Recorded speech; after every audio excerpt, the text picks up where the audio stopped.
So, we start directly like beyond the trailer. So, we are copying just the best. Hello, everyone. Yeah, hello everyone on Cubs Corner. So on Mine Corner. I should call it this time Mine Corner or not Mike. that would fit much better. Mine Corner. Mine. I like it. Yeah. Finally, I've got rid of all these Americans. Now it's Mine Corner. Yes, this time we are a little small on people because Greg had to go to the dentist, and I think he went. He made a mistake and went to Steve Martin in Little Shop of Horrors, and I think he's still sitting there and gets his tooth thrown out or something like that. And Steve Martin is laughing, laughing like the devil. Love it. Yeah, that's my guess. And yeah, and Bazzil has to work. He has to work over here. So he has no time, sadly. So we don't have any proper ratings today. We no. Oh no, you're right. No battle swords or battle dragons or anything like that. Yeah, so it's completely worthless. Our rating today is going to be completely worthless, so that people don't get confused because Bazzil is not here today. I guess we have to use the old Siskel and Ebert. Yeah, we have to figure something out. Thumbs. Yeah, something boring like thumbs or something like that. Yeah, no. So, and with Kat, maybe she drops in. I don't know, but she has the link, and she had, feels like a senior skip day. I think they're all just no, the thing on an adventure or something. No, with Kat, she had a death in her family a few months ago. That was also the reason why she wasn't there last time, so that people don't wonder why Kat wasn't there, and so it's kind of this time. The stream, like it's kind of cursed or something like that. Just keep it alive. Yeah, but we are still keeping it, and it's really nice that Mike, you started with us last time. Really, exactly in the right moment, because you, without you today, there wouldn't be a stream. So you kind of by joining our stream, you kind of saved our ass. Nice. Yes, even we are going to come to that when it comes to movies and so on, because as I told you last time, if you can remember, I'm going to watch this Nirvana, the band, the show, the movie one. Just to tell you that you are wrong when you say it sucks. Because can you remember what you said last time when we talked about the movie? What? No. Yeah. No. Nirvana, the band, the show, the movie. Yes, with two N's. Yeah, with these two comedians that were time traveling, like Back to the Future. The whole movie is kind of a Back to the Future homage, I would say. Can you remember? Yes, I've actually come around on it, honestly. Yeah, and nice, because I saw the movie, and in the first 5 minutes or so, I thought, oh yeah, okay, I can see why Mike didn't thought it was kind of crappy or something like that. But then, oh my God, when you really get into it and it keeps going, I really kind of started to love it. So let us just tell the people what the movie is about. It's about these two guys that want to go make a show with their band, Nirvana, the band, and they missed it kind of making their show, and so in the future, in the present day, they want to correct this. So they invent a time machine, like in Back to the Future, exactly the one from Back to the Future. Very much like. And kind of manage to go back to the year 2008. And then they interact with themselves, kind of. And when they come back, it turns out that one of them, that they never were together as friends, because one of them had a smash hit because of their time travel and became a famous star, and the other one is still like he was before. And so we have a kind of the situation like in Back to the Future 2. Yes, it's a dark timeline. Yeah, and so yes, and so they, of course, they try. The other one tries to correct that mistake, but first they had to figure out how this time travel thing even worked in the first place, because it worked kind of because of a coincidence, and so it's really kind of like Back to the Future, but as somebody. Mike, can you remember the movie Please Rewind? Yeah, with Jack Black and yes, and the really black guy with Black and the black guy.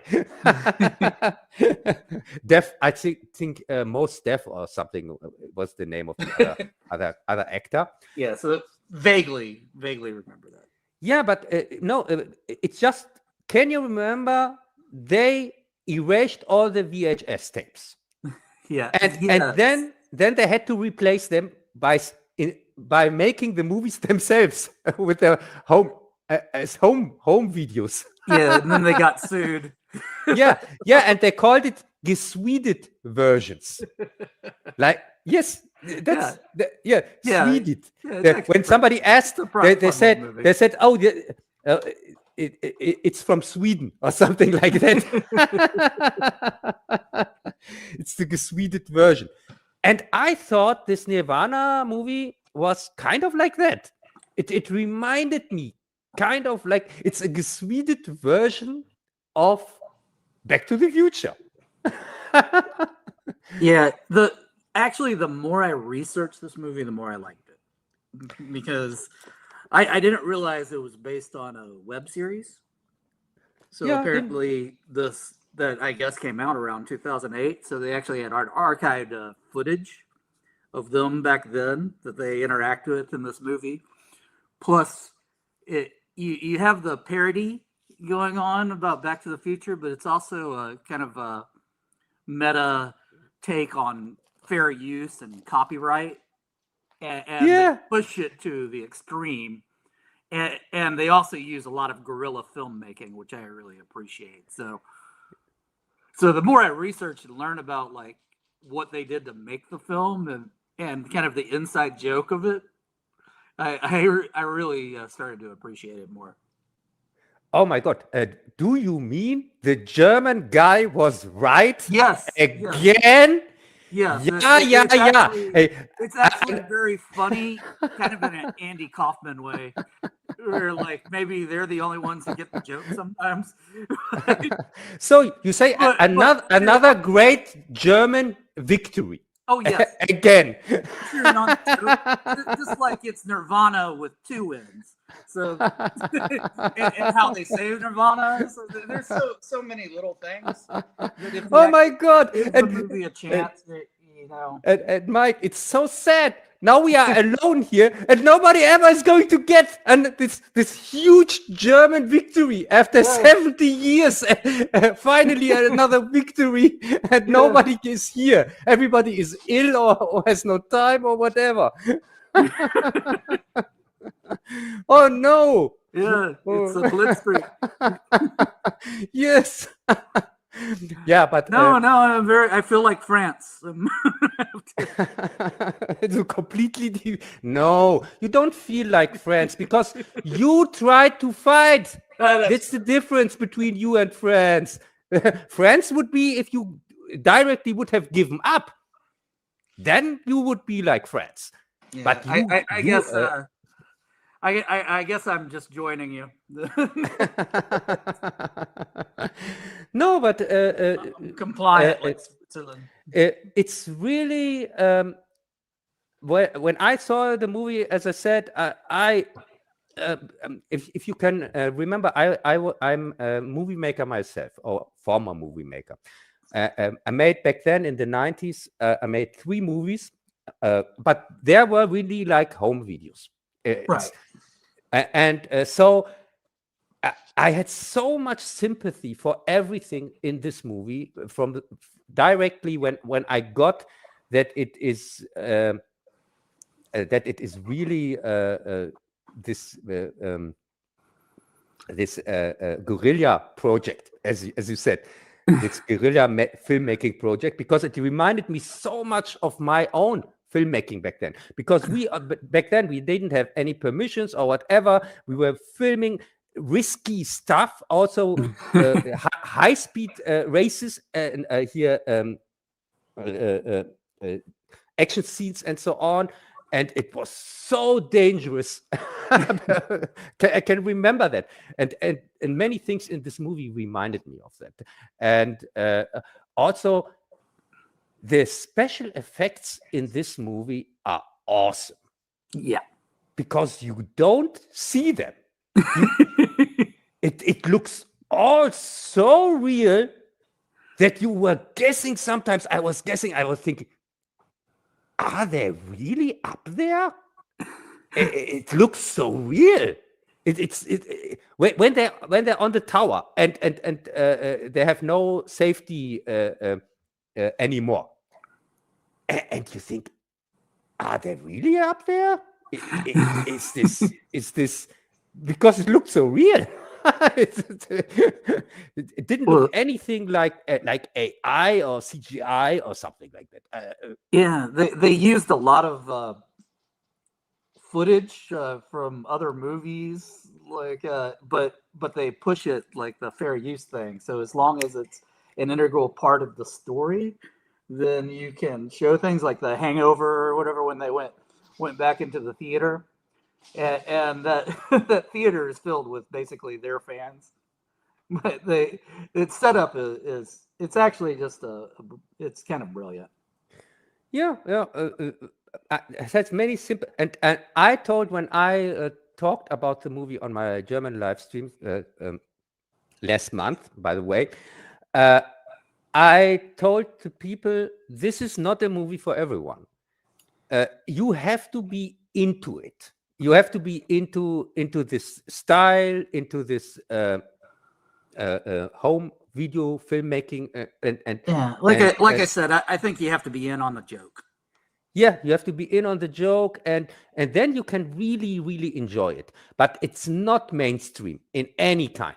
I think normal mainstream audiences wouldn't like it at all. They would say, this looks cheap and it's not really funny or whatever. But for cinephiles, I think this is really a secret tip, I would say. This didn't really get picked up until it won some awards at I think South by Southwest, some film festivals and whatever, and even Cannes. So they got a little bit of distribution, but I don't think they necessarily believe this was ever going to be in the theater. Yeah, and it's also they didn't spend much money on it, $2 million, which is nothing for a movie. Oh, sure. For a movie, this is so little. in It barely can barely 2025. pay the parking with it, or the service or whatever. With 2 million today, when you see that the worst crap is not under 200 million, 300 million, things like that. Yeah, and there's little things like the torn up pant jeans he wears through the movie. That's apparently the same ones he wore for his web show that they did, which was Nirvana, the band, the show. And so there's just like a lot of little inside jokes that are funny. Yeah, and the best thing is I didn't know about I had no clue the until I show. listened to it. I had no I didn't know the series or whatever. I just saw this movie, and even without seeing the TV series and knowing all the stuff that you just said, I still liked it because I could connect with it on this home video making level, and I discovered throughout the movie this brilliant effects, the special effects, these super small things that just because they were used in such a way that they just looked real. And the less is more sometimes, you know. Yeah. The less, it's kind of like the Jaws, where you have the less you see from the shark, and more. It's really more about the atmosphere, about the characters, and things like that. And I'd say Chainsaw Massacre would be a good. Yeah, Chainsaw very Massacre movie. No, but it's just, I mean, in the vein of how they made it. It's not, of course, it's not the same. Like, it's not a horror movie or whatever. But how this filmmaking went on, the process, and yeah, that is really cool, nice. There's a lot of improvisation too. So. Yeah, and you clearly get that. Also, this is the best thing when you see the people on the street and the people they talk to. You really get that they have no idea that they're in a movie or something like that. That there's just regular people on the street. or when he tells this guy he should help him out and hold the cable or something like that. And the guy clearly has no idea that he's in a movie. Yeah. Yes. So yeah. Okay. So much for Nirvana. Would you give it a recommendation? Absolutely. Yeah. And maybe you don't need to see the web show or anything like that. No. You don't have to. But just know it's a little quirky Canadian kind of a comedy troupe type of thing, and it's really good. I would definitely. It's also even down to the music. They did their own like mock score of the Back to the Future. Yeah, that was so cool. But it's also actually pretty well done. Yeah, and they say even in the movie he turns to the camera and says, "This thing isn't just going to have one showing, and after that it's going to be banned." He even says that. Yes. Yeah, me too. I also give it a high recommendation for cinephiles, and for it's really not mainstream. That people have to be aware of that, and yeah. So much for the good projects. So there, let's go on to Scream 7. Oh God. So Mike, what did you think of Scream 7? All right. Not a big fan of this. No. You do have. I'm not going to say it's void of entertainment. I mean, you still have the original voice actor for the Ghostface, and and some fun action set pieces and everything. But it's just it's missing something, like maybe something called a story. Yeah, or something like Ghostface. Imagination. Yeah, but it's also missing Ghostface. Yeah. Because these guys, they want to sell us as Ghostface are a joke. Yeah. This is just a bad joke, and also the motivation of them. So these random people that for reasons are willing to get murdered as Ghostface, first two, and then it turns out the woman is behind everything, and then she even murders her own son. For what?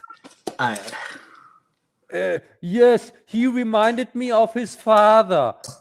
Yeah, sure. And also, what the hell was her motivation to go even after Sydney and her daughter? Because Sydney went to New York without her, or what? I didn't understand what was even the problem. Also, she was doing her own thing anyway. She killed her husband because she read the book of Sydney, supposedly, and became kind of independent for herself, independent woman, whatever. And then what's the problem with Sydney not going to New York?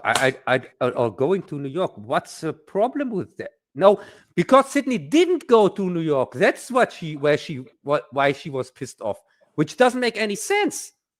No, and I see the natural evolution of these movies would be to use AI, because kind of it's always been a theme of using technology as it progresses against people, starting with blocking caller ID, before caller ID, and then it's kind of evolved. They introduced kind of the webcam stuff in the fourth movie, and so on, and so using AI as a MacGuffin, or I guess a red herring would be a better description. It seemed like a way to go, but I thought it would have been more imaginative to have it actually not be AI. Yeah, and this Willard guy from the first movie, why the hell was he in this movie as AI or AI fake or whatever? Why? That was, like I said, it's a lack of imagination. I mean, naturally, that's what you would think they would do. But the thing is, if he wouldn't have been there, if they would just have kidnapped her daughter, she would go to them anyway. Right. He didn't have, or if they would have just blackmailed her with anybody else, or with Ghostface, with somebody in Ghostface dress, why did it have to be the guy from the first movie? It was fan service.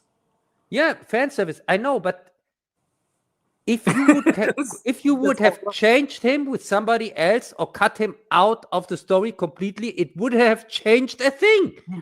Or actually have him be alive. Yeah. Yes. And this was the most just go all in. Actually, well, they always do the mystery thing, and I thought kind of they did this in the first well, not the first movie, the last movie where they had the guy pull off his mask at the end after he kills Samara Weaving, and then the other Ghostface kills him. I thought, well, that would be a great way to start the movie, is just do it Columbo style and show us the point of view from the killer. The killer is, and actually have the tension build that way, which would be different from every other Scream movie. But yes, but I don't know. This would be so radical different again that I would say it's not really a Scream one. if they're gonna make another one eventually. I mean, so you have to do something different. But, yeah, but with Scream, you have the problem. You have the problem like with all the other slasher series, like Friday the 13th or Michael Myers. They had to go supernatural to make more continuations, because the killer couldn't be. If you can kill the killer, the series is over. mm-hmm. But it's also the trademark of the series that you have Michael Myers the whole time, or that you have Jason the whole time, or that you have Freddy Krueger the whole time. And so they had to stay alive, kind of, so they made them supernatural. Yeah. I mean, but at least Freddy started out supernatural, so. Freddy started out supernatural anyway, and Jason became supernatural from Michael was always kind of borderline. From the fourth part on, he became. But yeah, he became after the fourth part. Yeah, in the sixth one he became supernatural, but because in the fifth one it was somebody else.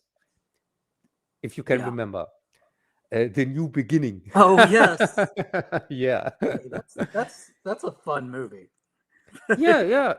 I think also it's more of the ones that I enjoy more. It was hated at the time because it's the same thing with Halloween 3. They didn't appreciate it because there was no Michael. Yeah, and for me, it was exactly the other thing. I hated the sixth one.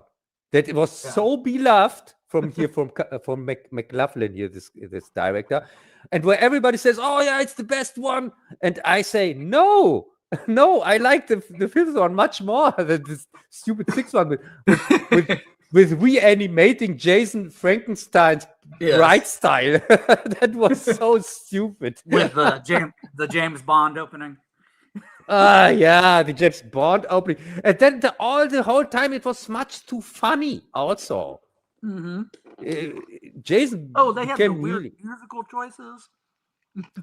Yeah. The Jason became really kind of a joke when they're killing in the sixth one. I think they're killing those paintballer guys.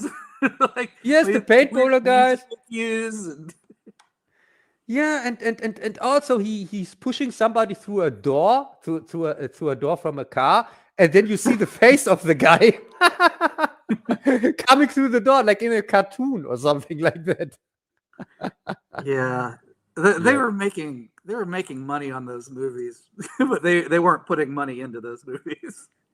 Yeah, and Paramount. And the thing is, it was like Paramount's dirty little secret, you know.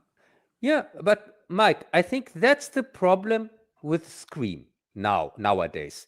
We take every opportunity to talk about anything else, like which is really entertaining, like Friday the 13th, 5 or 6 or something like that. Yes.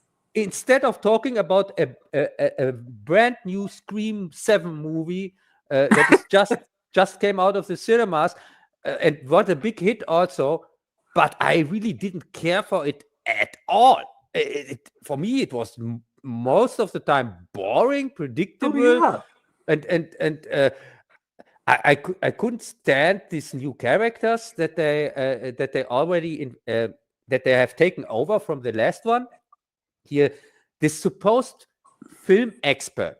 There are these siblings, and one of them, the girl, of course, not the guy. Mike, didn't you know?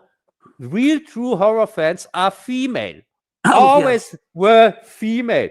And you can hear her expertise now since 3 movies.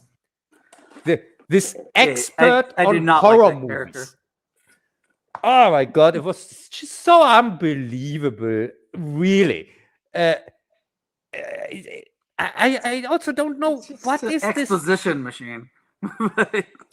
Yeah, but she's not really explaining. The only thing she says are things that you get when you open a fortune cookie or something like that. He goes to the Chinese, and it's something. These are the wisdoms from her. When it comes to movies, oh yeah, now it's a franchise. Now everything is on the table. Now everything is unpredictable. Oh, now he's want to show off or something like that. And it's really every rule applies to every even to the first movie. You could take these rules from her.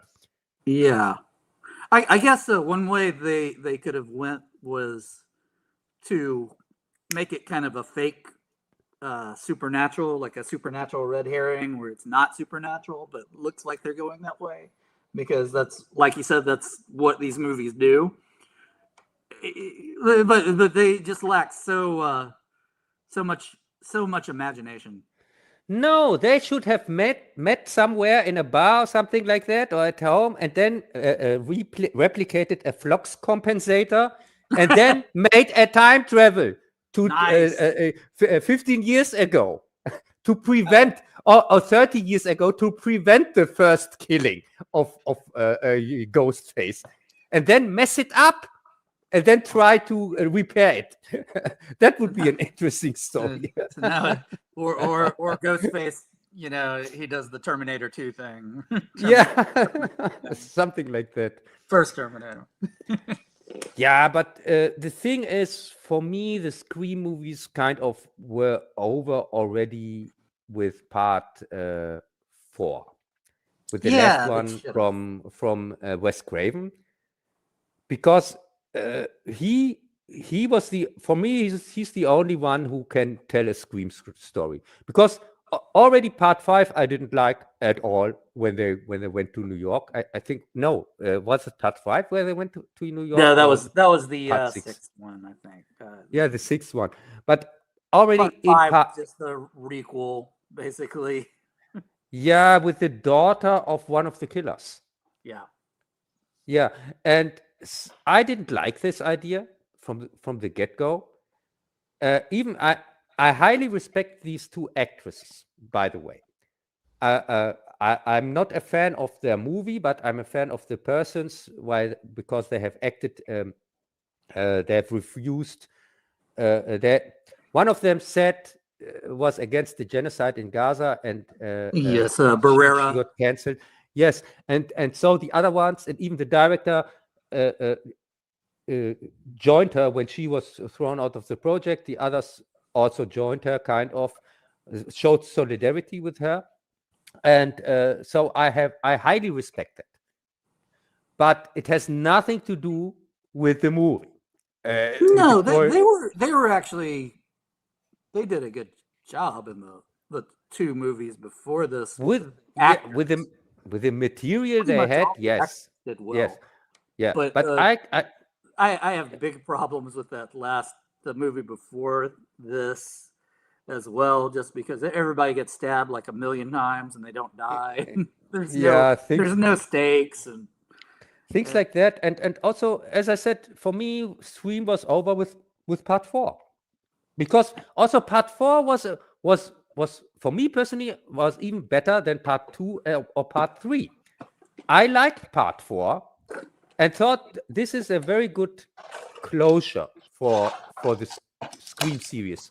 A very good return with some fresh ideas and so on. Make it a little more like our times now with social media and so on. And I thought, okay, that's it. That's okay for the Scream series. I don't need any more. And so your overall thoughts about Scream 7? Would you recommend it, or would you say, I don't know? Well, I mean, if you're already into this like 6 deep, you're probably gonna want to see it. But aside from that, if you're just like a completist, that's the only reason to see this, I think. Yes, I see it the same. I can't give a recommendation, but of course, if you are into this, because I can't give a recommendation since part 5, because I didn't like this new story wanted to go, which they didn't even finish. They didn't even finish the trilogy. They started kind of a trilogy, and then because of the cancellation of the actors, they brought back the old actors from who were kind of already retired, brought them back from retirement, and then gave us this thing. Yeah, I mean, I'm happy Neve Campbell got paid, but other than that, yeah, it's nice for her, really. I don't mind her. Maybe if I don't know, you think this will ever get to the "it's so bad it's good" territory? Maybe in the next part, because in this part, because this one I thought was maybe most of the time boring. The last one might be so bad it's good. Yeah, because this time this one was most of the time just boring. I thought, yeah, okay, because you knew exactly who's going to survive anyway, and the only surprise for me was when I heard afterwards that the guy that died was the son of the female killer. I thought, huh, really? It's a legacy. Yeah, but also she pulled him. She pulled him and put him here, killed him here in the bar. Yes. Pulled him on. And she didn't have the power to do that. You really need to be a big guy if you want to do something like that with another guy, or not. Could a woman? Maybe it is supernatural, Cub. Yeah, because he was her son, but he wasn't smaller than her or something like that.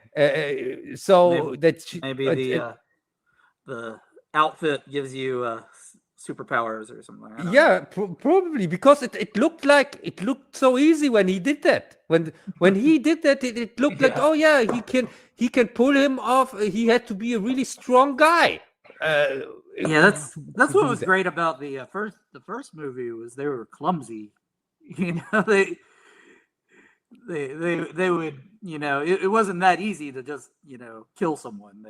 They stumbled around and get hit by things. Yeah. So things like that. They're more human. Yeah, and I'm going to watch the next one here, part 8, only because I'm going to review it, because I started a review series on Scream, and so I have to complete. Do they have one in production, or we're just assuming they're gonna? No, they already announced it. They announced it even with date. They announced even the date. It's in production. Yeah, so the date is I think in 2 years. It's right. Spyglass. Exact date. Yeah, they announced it with the success of this one. They announced directly a continuation for part 8 is coming in 2 years. That's what I got. That's why I had to. By the way, that's why I had to split my screen reviews, because I've already finished my screen retrospective. I thought, okay, now I'm done with that. And now they announced another one, and I thought, oh my god, this video is going to get longer and longer. So I have to split it. I don't want to repeat the same review forever. Yeah, well, that should be split anyway from the first 4 movies to the next chapter. Yeah, kind of like that. Kind of be split anyway. Yeah, so yeah, but now they even haven't anything in common. If they would at least finish the stupid new trilogy. But even now, for splitting it doesn't really make any sense, because in the new one, again, the old guys that you already have talked about, so Neve Campbell and so on. So really, they completely messed it up for people like me who want to review this shit.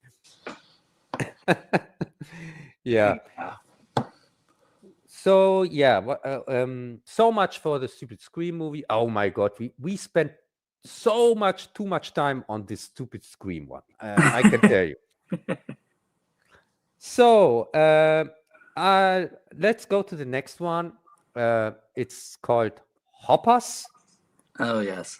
And it's so long ago that I have seen it that I almost forgot it because it's 2 months ago that I've seen it, and I hope you have it kind of fresh in your mind, or at least more fresh than me. Yeah, I think this is one of the weaker efforts from Pixar. Yeah, the Pixar crap.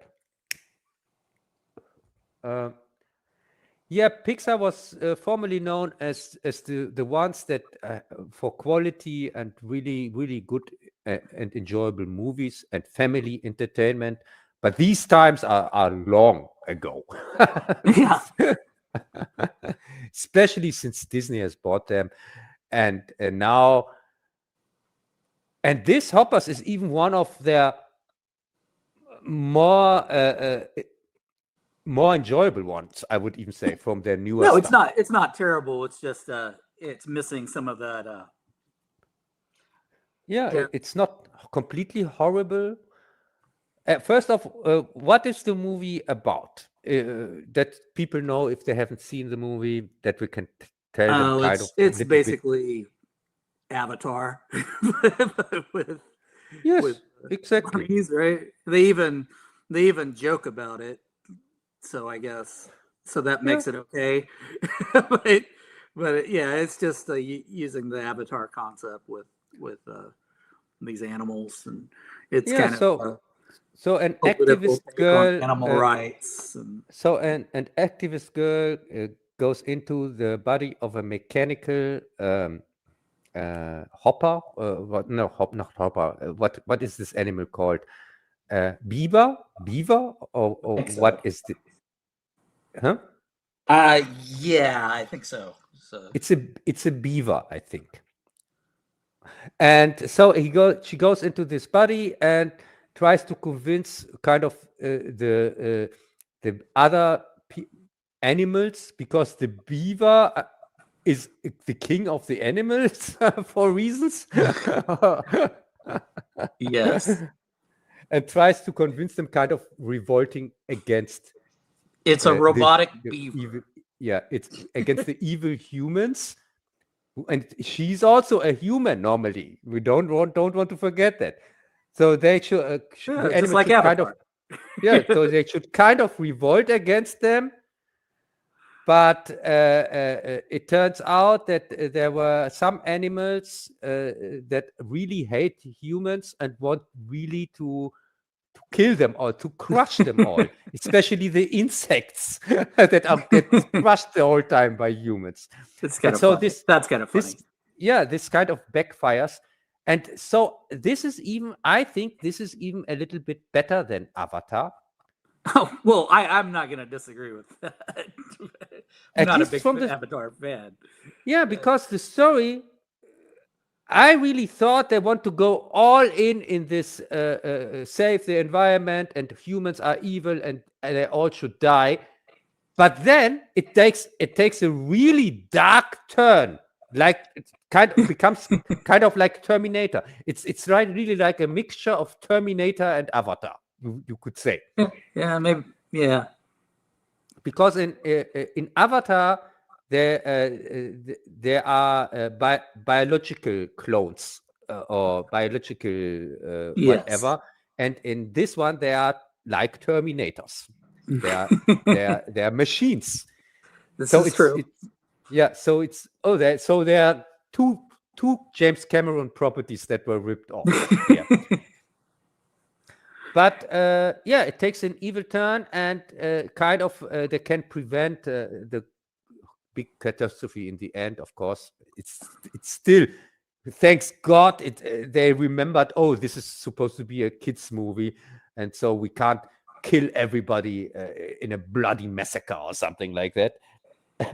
like in Elio. Okay, here, can you remember the last Pixar disaster where they completely ripped off Galaxy Quest? A couple of years ago, and then you had also this scene where it looked like everybody dies because of the main character, a wrong decision of him, and so everybody looks like a massacre. Everybody's going to die, but then they showed afterwards, oh no, nobody died. They're just maybe injured or something like that. And and you have here again a scene like that.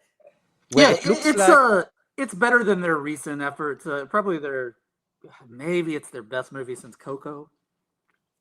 Yeah, you could say that. Like 10 years ago, though, but it's not as good as Coco. But no. But it is, even if it is over the top partially, and of course you have this messaging, and you have also, like in Elio, you have the edited scenes, the gay edited scenes. Did you know that? That in Hopper it was the same like in Elio, where they cut out all the gay shit. Oh. I heard a little something about that. Yeah, didn't you? I heard more from Elio. I didn't really. Yeah, because Mike, didn't you wonder that these two scientist women? First off, it's all about women, and okay, there's a guy, but he's a bad guy here, the mayor, but all the other characters are kind of women. And you have two women scientists, a black one and a white one, who were working together. They were not a couple, which they were. I can tell you, before they made the editing, the editing out all the gay shit. I bet my ass they were a couple. And that's why we had this situation. Used to, you'd have, subtext and undertones. Because Mike, think about it.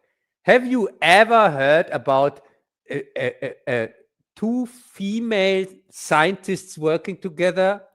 Or have you more heard about a man and his wife here also, like the Curies? She was a scientist and he was a scientist. They were working together. You have more with the scientists. Maybe if it was on Skinamax. Yeah, but normally, no. But it would be more likely that you have a scientist couple, a man and a woman, that are because they are married and they're working together. Yeah, like with the Curies. You would have more like that, and when I saw these two women, you have a whole lab or a family dynamic, like you say. And then but I can tell you, when I saw these two women, I directly thought, oh my god, this is the gay shit that they cut out. Because two women scientists, they're working together on this project in secret, and I thought, yeah, sure, sure. And they were both not married or something like that, or had no family or whatever. They were just, for coincidentally, both single scientists, female scientists working. Yeah, married to their work. Yes, that makes sense.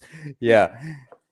No, but they kind of saved the movie by editing, because with Elio they couldn't save shit, because Elio had such a gay coding all over it. There was nothing to save there. But here with this one, they could kind of save it, because most people also, did you know the same thing they did also with Inside Out 2? Yeah. Back then? Yes. Because, and I knew it. In my review back then, I said, this had such a gay vibe that she joined this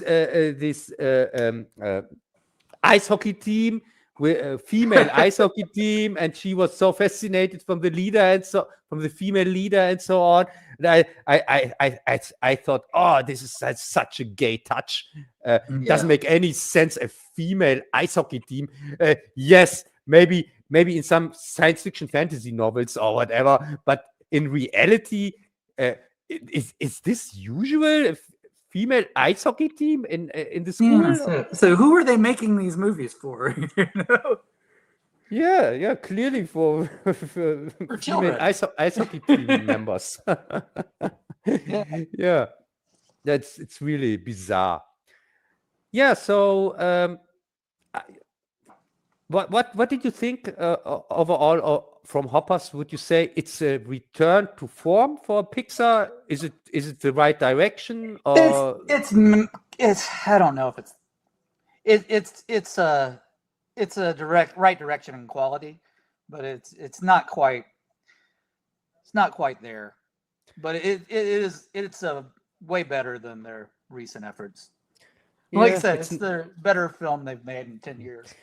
It's no Toy Story, but yeah, we get now a Toy Story. We get Toy Story 5. So good. Those movies, Pixar. Those movies used to be better than most live action movies. That's like, that's when they start doing that again. I would say they're back to form, but it's fun enough. It's entertaining. Yeah, John Lasseter Lasseter is missing there. Pixar without John Lasseter is just not Pixar. It tries to emulate what Pixar made great back then, but you can feel it that John Lasseter is missing there. When they got rid of him for reasons. He was outvoked or me too'd or something like that out of the company, and yes, I think because he hugged, he was a hugger or something like that. Okay. And one of the females complained about that, and so he was gone. And but they got rid of the biggest talent with that. Yeah, also Lee Unkrich is excellent as well, but this is I don't think so. They are missing some talent. Yeah, but I mean, these guys don't want to do these type of movies, so they need a better project to get a better director. Yeah, and it's, for me, the biggest problem is still Disney, because everything starts going downwards with Disney and with their woke agenda and DI shit and things like that.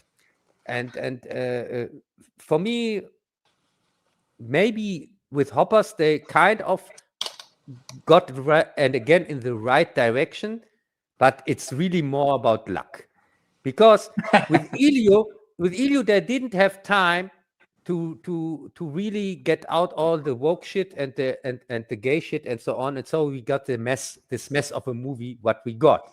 But with Hoppers, they had more time to make changes with this new direction, and so they could kind of save the movie, but they still left in the stupid two female scientists and things like that. They still left them in, but they could get rid of many gay elements and storylines and so on, because they just had more time. They had a year more time to change things than with Elio.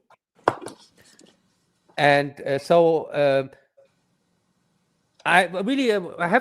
we have to see how the next one is I think Toy Story 5, but Toy Story 4 was already garbage. Have you seen that, by the way? Toy Story 4, which one was that? Was that the one with the fork and all that stuff? Yeah. Yeah, it wasn't as good as the others. No, it was not near. The others, they were kind of a trilogy, which with an ending, with a satisfying ending. Yeah, it's going to be the same director, I think, as the last movie. So. Yeah, and the fourth one was kind of tacked on, and also it had all all the time the feel of a streaming movie. It didn't even have the feel of a cinema release. For me, I thought the whole time this looks like a TV movie. Yeah, it also felt like a side quest, like not a full Toy Story movie. Yeah, and the next one, at least, it looks more elaborate from the trailer, I would say, and also the story seems more interesting, more engaging with this new toy. This is a typical Toy Story story. There is a new toy, because in every movie, normally, the problem is there is a new toy, a new, better toy. And this time the new toy is an iPad. I will say they had some interesting ideas in Toy Story 4. It's just, like you said, it felt cheap compared to the other. Yeah, and also they went away from their normal formula, as I said, because normally it's always there is a new toy, and the old toys are kind of they fear of their life because of the new toy. Yes. And but with the fourth one, they didn't had this storyline as usual. They changed also the environment thing. They're trying to do a fish out of water thing. Yeah, something like that. And this time it seems like return to the old formula. And I'm cool with that. If they just make a Toy Story movie and just using the old formula, I'm cool with that. At least I hope it's entertaining, at least. Yeah. So let's hop over. No, first off, what would you give Hoppers a recommendation? I recommend that you just watch the first 3 Toy Story movies. But no, it's like I said, it's fine. If you want something new you haven't seen, Pixar world, it's not complete crap, then yeah, sure. Yes, exactly. That's also my my judgment on the movie is it is not complete crap. This is really the highest praise I can give Pixar or Disney nowadays. When it is not complete crap, then you can consider yourself lucky. And also the gay coding in this one is there, yes, but you have so much action in it and so on that kind of you get kind of distracted. It goes from one action set piece to the next one, kind of. And also I like it that in the last third it completely goes bonkers or goes off the rails. Hi Thomas here in the chat. Nice to see you here. Thomas is one of my listeners from the German live stream. One of my oldest listeners. He never misses one, and also he never misses a premium. He has seen most of my reviews, so it's really nice from him. And he's one of the few guys, German guys, that understand English. This is also not the norm here in Germany. Most of the Germans can't speak English or understand it or whatever, even if they pretend to. like our female here Ministry of Foreign Affairs, Baerbock, when she makes English speeches, they're classics. They're satire classics. When she makes, now she works for the UN. She I think she's in the UN leading them or something like that. And she gives English speeches, which every one of them is a satirical classic. When she tries to speak English. Excellent. And Greg is also in the chat. Didn't mention him. and listening to us with his aching teeth. Yeah. So as I said, it's not complete crap. It's kind of entertaining. I felt entertained when I watched it. I didn't regret watching it. I thought, and the last third is really enjoyable when it completely turns into a horror movie. It becomes a horror like Terminator, and also when they make these attacks with the killer shark and things like that on the road, where it when it goes completely off the rails, then it's most entertaining. These parts are really enjoyable as schlock. I agree. The more of that. Yeah. Okay, so let's hop over to to Amsterdam. Let's hop over to Europe. Yeah. So, could you manage to watch Amsterdamned II? Yeah. I got it with subtitles. Oh, cool. Me too. Yeah. Because it didn't come out here in Germany for reasons. I had also watched it in Dutch with English subtitles. Okay. So that's how I saw it. So what was your thoughts on the first Amsterdam? I really liked it. The first Amsterdam was, back then when I saw it, it was a pleasant surprise. It was. I was surprised that in Europe, Giallo. Yeah, because here in Europe, normally when we try, they try to emulate American movies the whole time. They don't have really.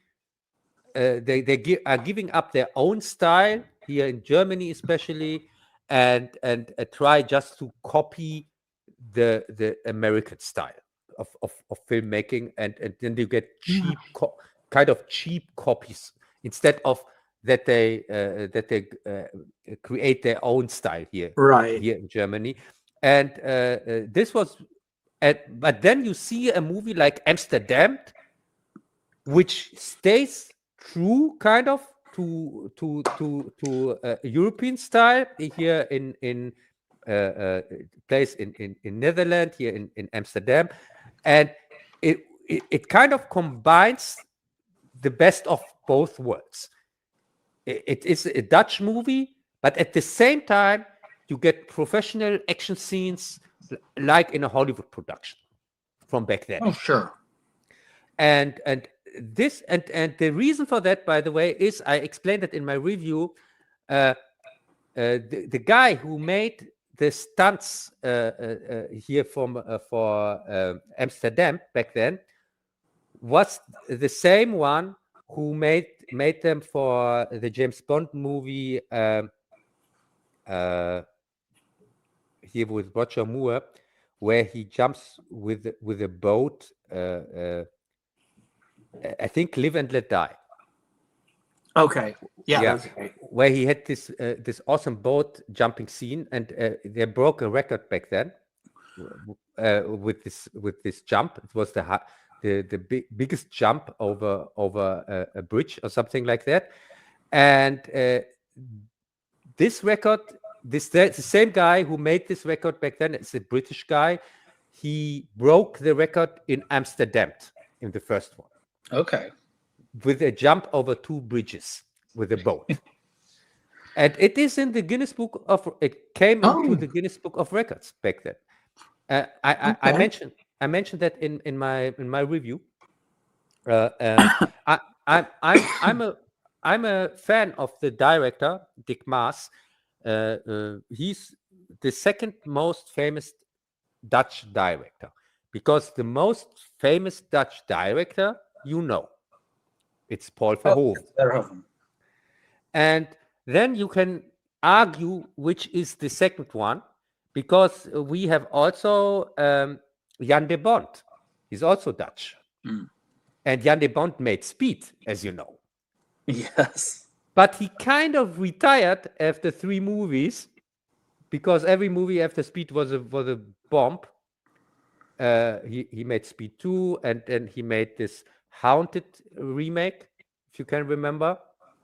And then which bombed, and then he made also Tomb Raider 2, which also bombed, which I liked. I liked Tomb Raider 2 more than Tomb Raider 1. I thought it's a better movie, more interesting story than the first one. But because of that, he kind of retired. But Dick Maas never did that. He is still making movies. Well, he did the sequel as well, right? Yeah, and he also did the sequel. And so for me personally, I would put Dick Maas on the second place. Even Dick Maas had never a huge hit like Speed, a huge international hit.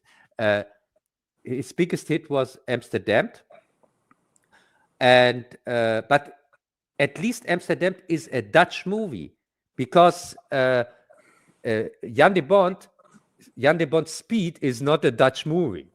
It's a Hollywood movie. He's just a director. So this is this you could argue. And the funny thing, I made on all 3 directors retrospectives, by the way, in my Dutch series. So I made a retrospective on Paul Verhoeven, of course, on Jan de Bond by coincidence. Because when I made my Speed review again, I thought, it would be neat because he only made 4 movies here, this Jan de Bond. I thought, it would be neat to talk about his other movies also, and then you have this director covered. And now I made also the one on Dick Maas. And as I said, I'm kind of a fan of these directors and of their work. But I'm not a fan of his Amsterdamned II. What did you think of the twist? It wasn't really super explored, but I don't know if you want to spoil it. But there was a let's spoil everything about it, because for me, Amsterdam 2 is kind of a cheat. Sorry. To make a continuation to Amsterdam is not a bad idea. I would have liked to see another adventure in Amsterdam with awesome chases and with a ridiculous premise with a killer like in the first one. But the second one for me kind of undid the heroism of the actor from the first one, because they said he got the wrong guy. But it doesn't make any sense that this was the wrong guy, because they say in the second one that it was the whole time his daughter. Or did I get it wrong? I don't think they implied that, I think, but I didn't like the twist, but it should have just been a different story. Yeah, and also they said DNA proves that the murderer that he shot in the first movie was never at any crime scene, which makes no sense. No. And so, but his daughter was? So his daughter committed all the crimes, even in the first movie, and her father got wrongly convicted for that, or shot for that, or what? Mm-hmm. I don't understand. How does that make any sense? And why should the daughter commit all the murders? Because the father committed them, and also, by the way, the pulled out of the ass daughter. Let's not forget that. Right. The father committed the crimes back then because he went crazy.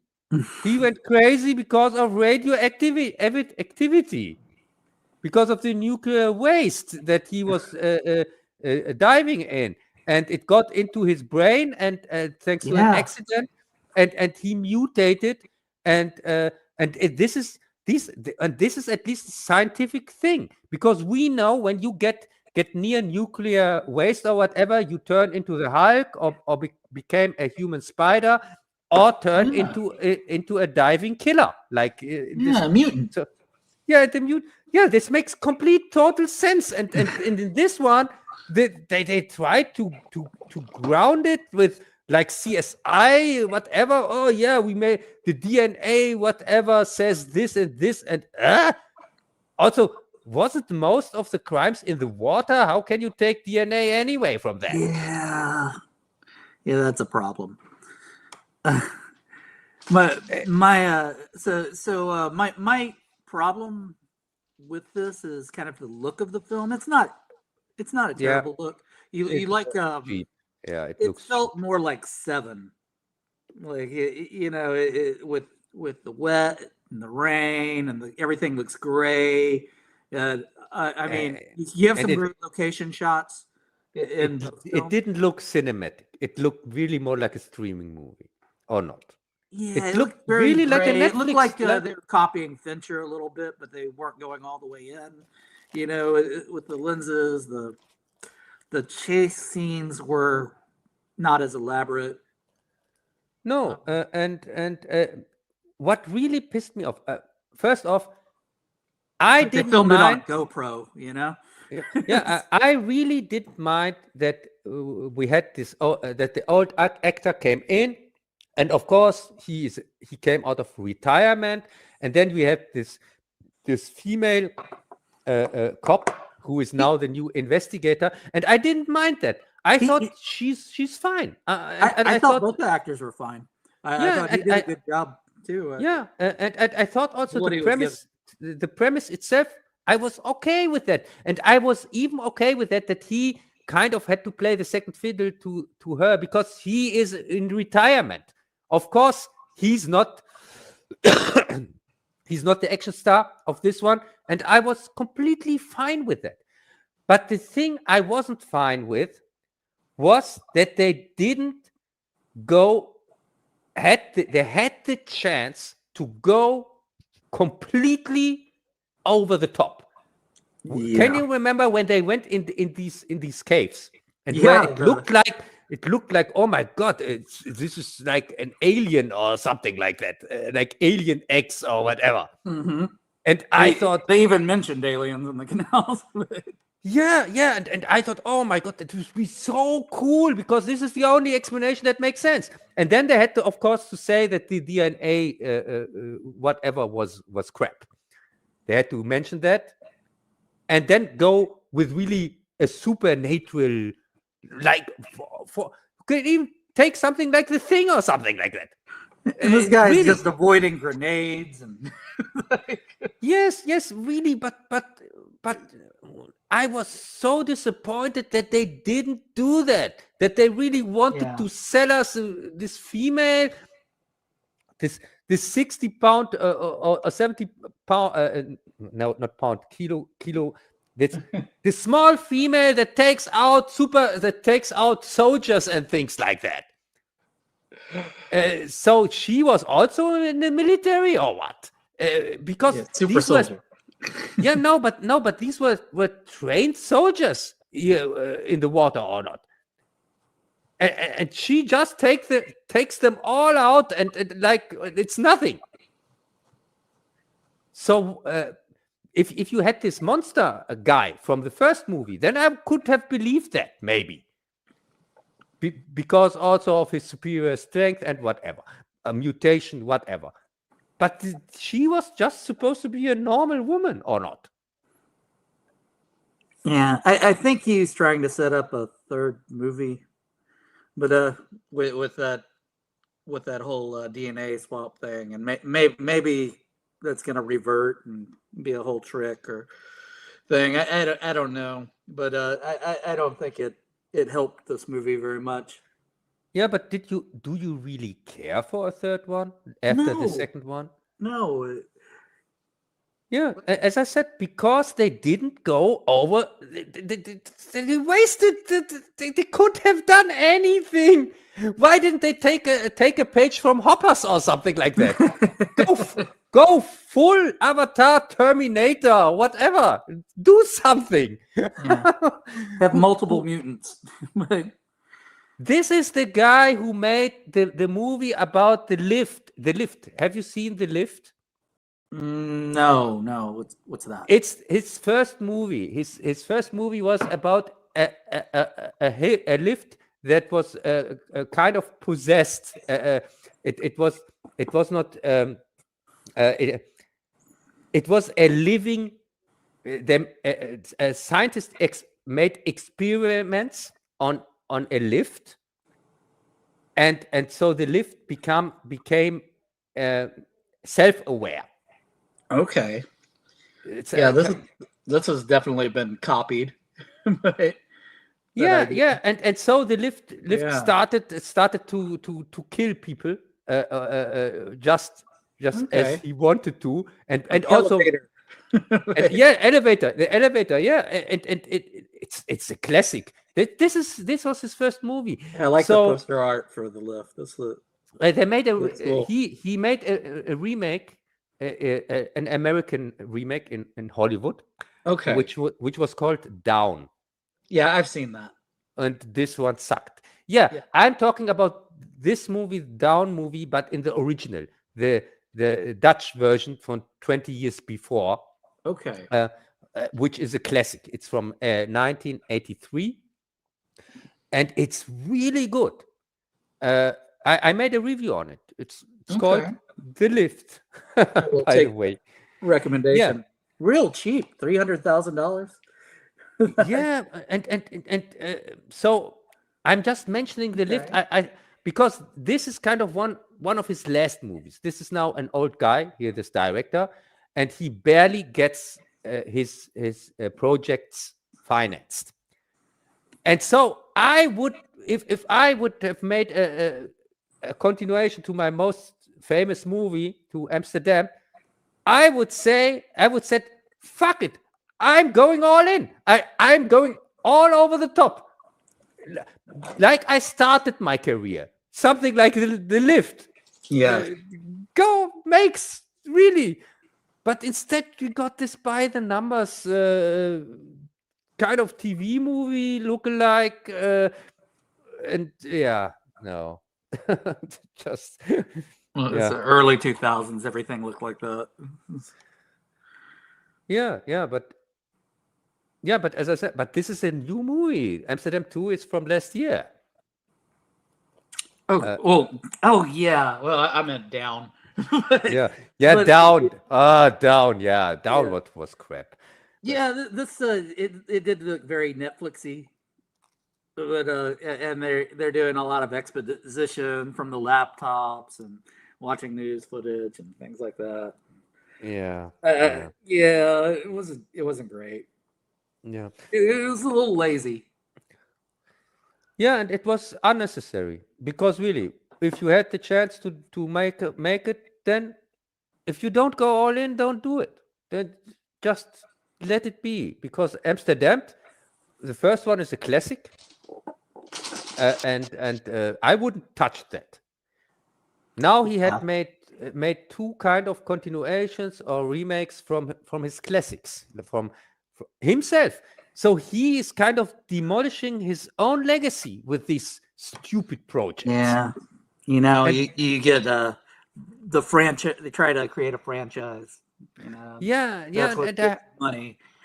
But I hate that, because I like the director. I like the work of this director, and his legacy is kind of very good. He has very good movies in his. In all his career, and now at the end of his career, he makes stupid shit, remakes or continuations or whatever, and destroys kind of his legacy with that. From my opinion. Yeah, but who cares? And also, he made an episode for Indiana Jones series here, Dick Maas. Oh yeah, for For the young Indiana Jones?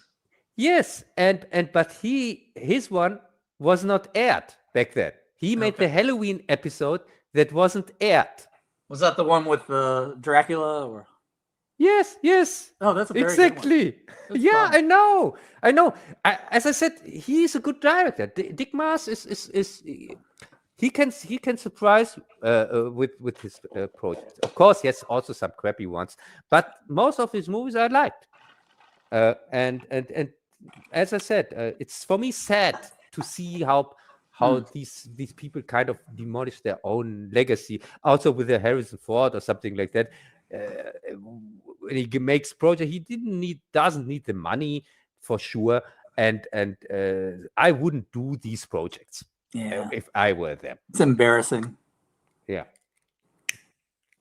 And so on this movie, Amsterdam 2 was not a hit in the cinema. I know for fact, even in Dutch, it was not even the most successful Dutch movie in this year when it came out. Yeah, it was on the 4th place or something like that. And this is just embarrassing for Amsterdam, because back then that was such a huge hit back then. But whatever. And it was the first movie that was shown, the first Dutch movie that was shown in IMAX, Amsterdam 2. Wow. Yeah. But it doesn't deserve that. No. Really. This is really something I thought, really? This TV They put their money into the wrong things. Yeah, because this TV crap, why this has to be the first Dutch IMAX movie? Please. You gotta use those IMAX cameras. That's pretty expensive if you're not utilizing them. Yeah. So yeah, whatever. So let's go into space, I would say. Let's go to Project Hail Mary. Yeah, so what are your thoughts on this one?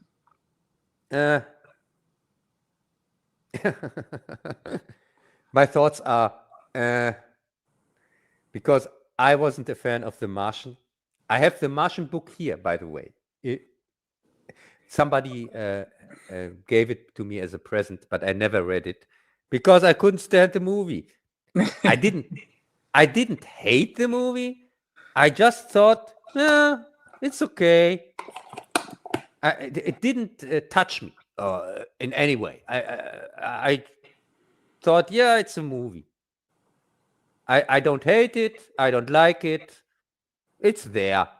And this is, I think this is the same author from Martian. No, that was Matt Damon, right? No, I mean the same author from the author. source Yeah. Because he made adaptation from the same guy. Yeah, he made a kind of a trilogy with the same themes. It was Martian, Project Hail Mary, and there's a third. Yeah, the whole I'm stranded and. Yeah, something like that. Yeah. And but I don't hate Project Hail Mary. I just wasn't. It didn't do anything for me because it was for me too much science fiction. Not science fiction, too much fantasy. It was a little convoluted. With fantasy, I don't mean the really fantastical elements in it. I mean with fantasy in it tried to be realistic. Like I have the same problem with with Project Hail Mary as I had with Interstellar. Oh, because in Interstellar they try to be grounded and realistic most of the time. Besides of course the black hole whatever thing, time travel thing whatsoever. But till then they try to be like grounded. But this grounded what they've shown us was completely unbelievable. That they show us a world that is kind of ending, but in such a peaceful manner and not Mad Max 2 style. And this is exactly the same situation. I'm just not buying it. I'm not buying the whole situation where the story is based on is put in. This whole situation comes for me off like a fairy tale. I don't mind the sci-fi elements and also the story itself. The rest of the story, I'm kind of okay with it. But that when the start situation itself, you don't buy it. Then everything else is built on that. The world building in this movie is for me not there. I don't believe the world this movie is supposed to play. You think maybe they went a little too big? I think they make it more like a enemy mines type of thing. Just ground it a little bit. You don't need all of this.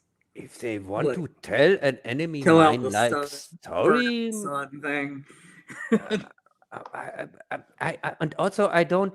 First off, in the original story, one of the problems, the biggest problem on Earth is global warming, by the way. Oh. And they left that out in the movie. And do you know who also left that out? This little fact. All these chill channels that are praising this movie as the second coming of Jesus. Mm-hmm. Kind of like that.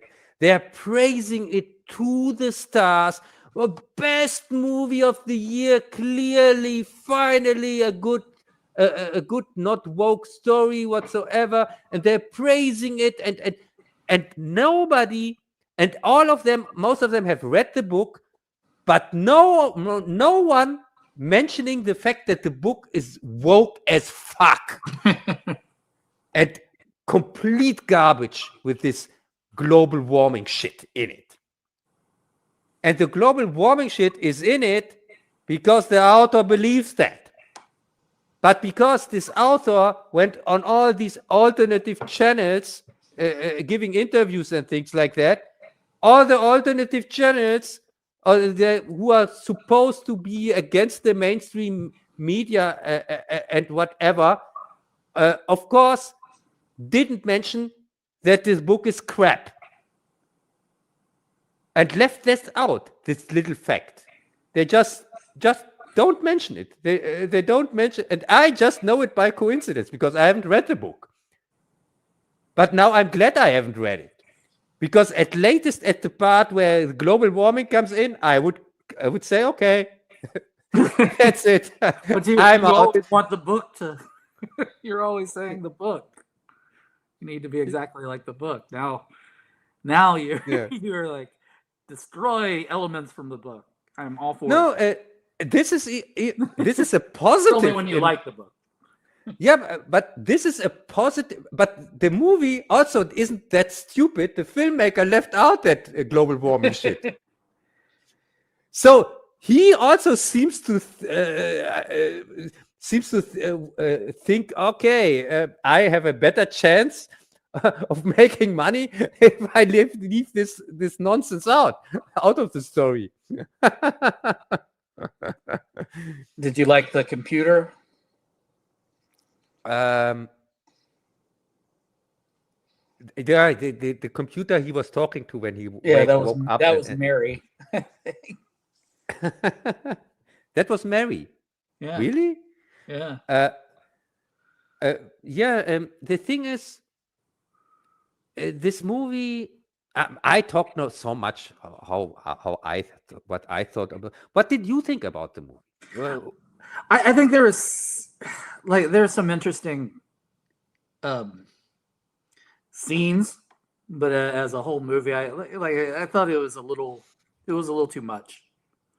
Too many things going on. Would you say this is a masterpiece? You can compare it to 2001, even to Interstellar, and I didn't even like Interstellar. No, I think they're definitely trying to Easter egg that stuff in there a little bit and homage it, but I think the movie looks pretty great, but Yeah. but I just and obviously it did well.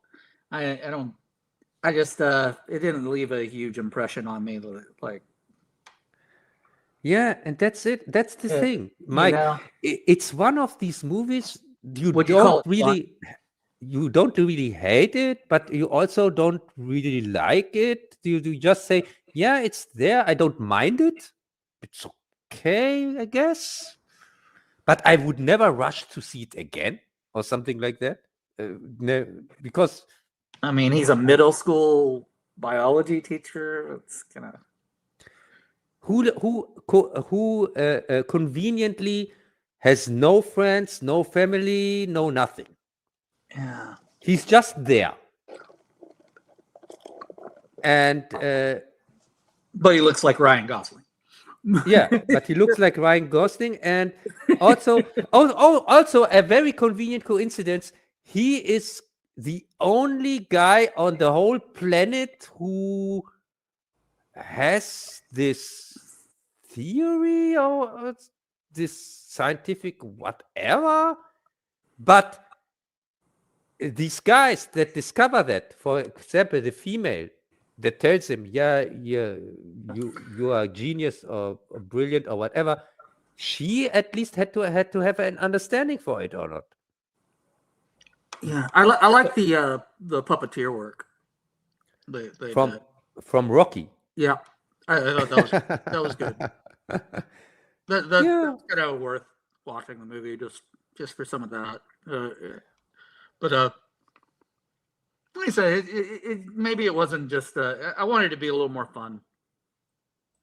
Yeah, for me, it didn't go enough in one direction, because it had, for me, it could have had the chance to be serious, or to be over the top, like a satire or something like that. But it just didn't go in any of these directions. You had sometimes funny, cute parts here with Rocky and so on, but you had also sometimes it tried to be serious with, for example, when at the end it comes out that our main character is not a hero. He had to be put into the mission by force, and this mission also he was one of three guys, but he was also conveniently he was the only one that survived for reasons, by the way. So the movie could happen. Yeah, but in this storytelling, there's so much for reasons in it. For me, a little bit too much. Sorry, it was really not. Everything was kind of dependent on lucky coincidences, and so I very fast lost interest in the story. I just watched it through, thought, yeah, okay, and I really didn't care for it or something like that. And yeah, okay. So I like I said, the puppeteer stuff was good, and like I would say they're trying to kind of invoke that E.T. Flight of the Navigator, you know, that Spielberg wonder. Yeah, probably. In there, I mean, they don't completely miss on that, and it visually it looks great. I just the story is all over the place. There's a lot going on. There are a lot of conveniences. And yeah. And so, it feels like a missed opportunity, maybe. I mean, to really make that movie you want to see that we're not talking about. But to go more in direction of 2001 or more in direction of Spaceballs, but not in the middle, because these middle movies, these are the worst for me because. Yeah, well, you're adapting. It's the source material you're adapting from. Yeah, and they kept very close to the source material from my understanding. But as I said, the story itself, it's for me not really that interesting. Like also it was with The Martian, the same thing from the same author. I thought it's okay, but it's nothing I would say, oh yeah, this is classic, or I have to watch it again, something like that. So would you give it a recommendation? It's fine. It's fine. It's not the worst. Like I say, you don't go in with high expectations. You might love it. Some people love this movie. But for me, it's exactly the same. I don't hate it. I don't love it. I think it's fine. It's fine. It's just not for me. This is just because for me, I need it had to go in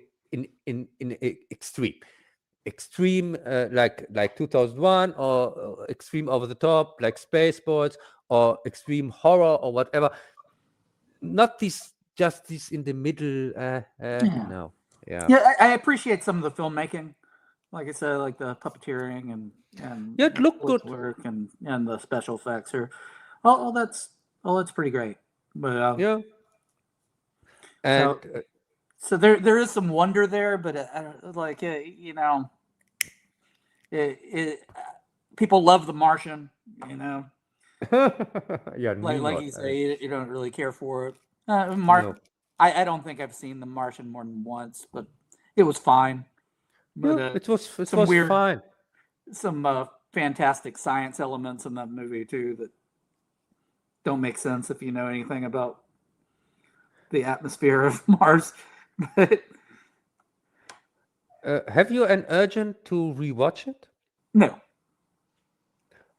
And that is exactly what I mean.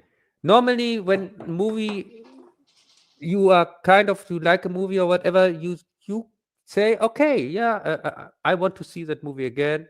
But with this thing, I can tell you, I can swear to you, I won't watch it ever again, because there's nothing.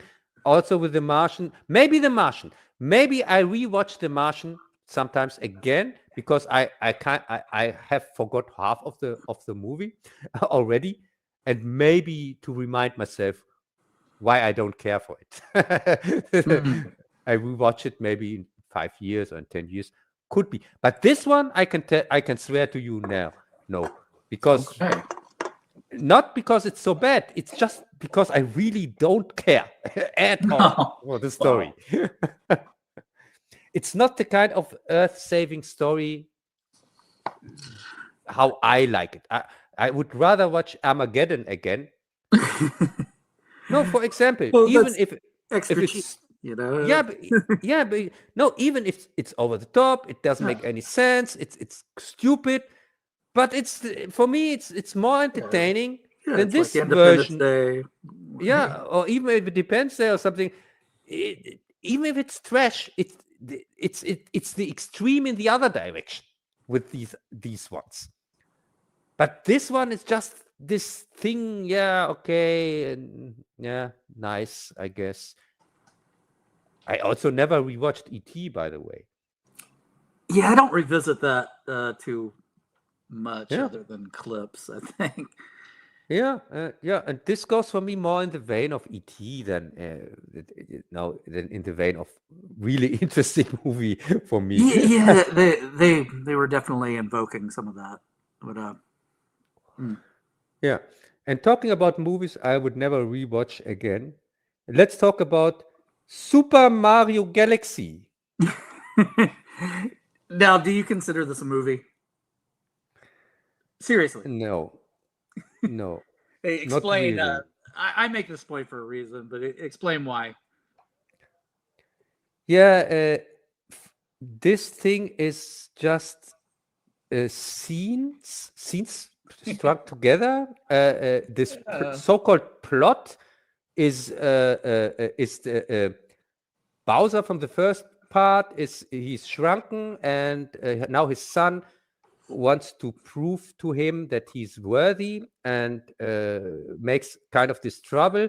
But then they pull a sister for the princess out of their ass, and the princess is all powerful, but her big sister is even more all powerful, and together they were really almighty powerful when they hold hands or something like that.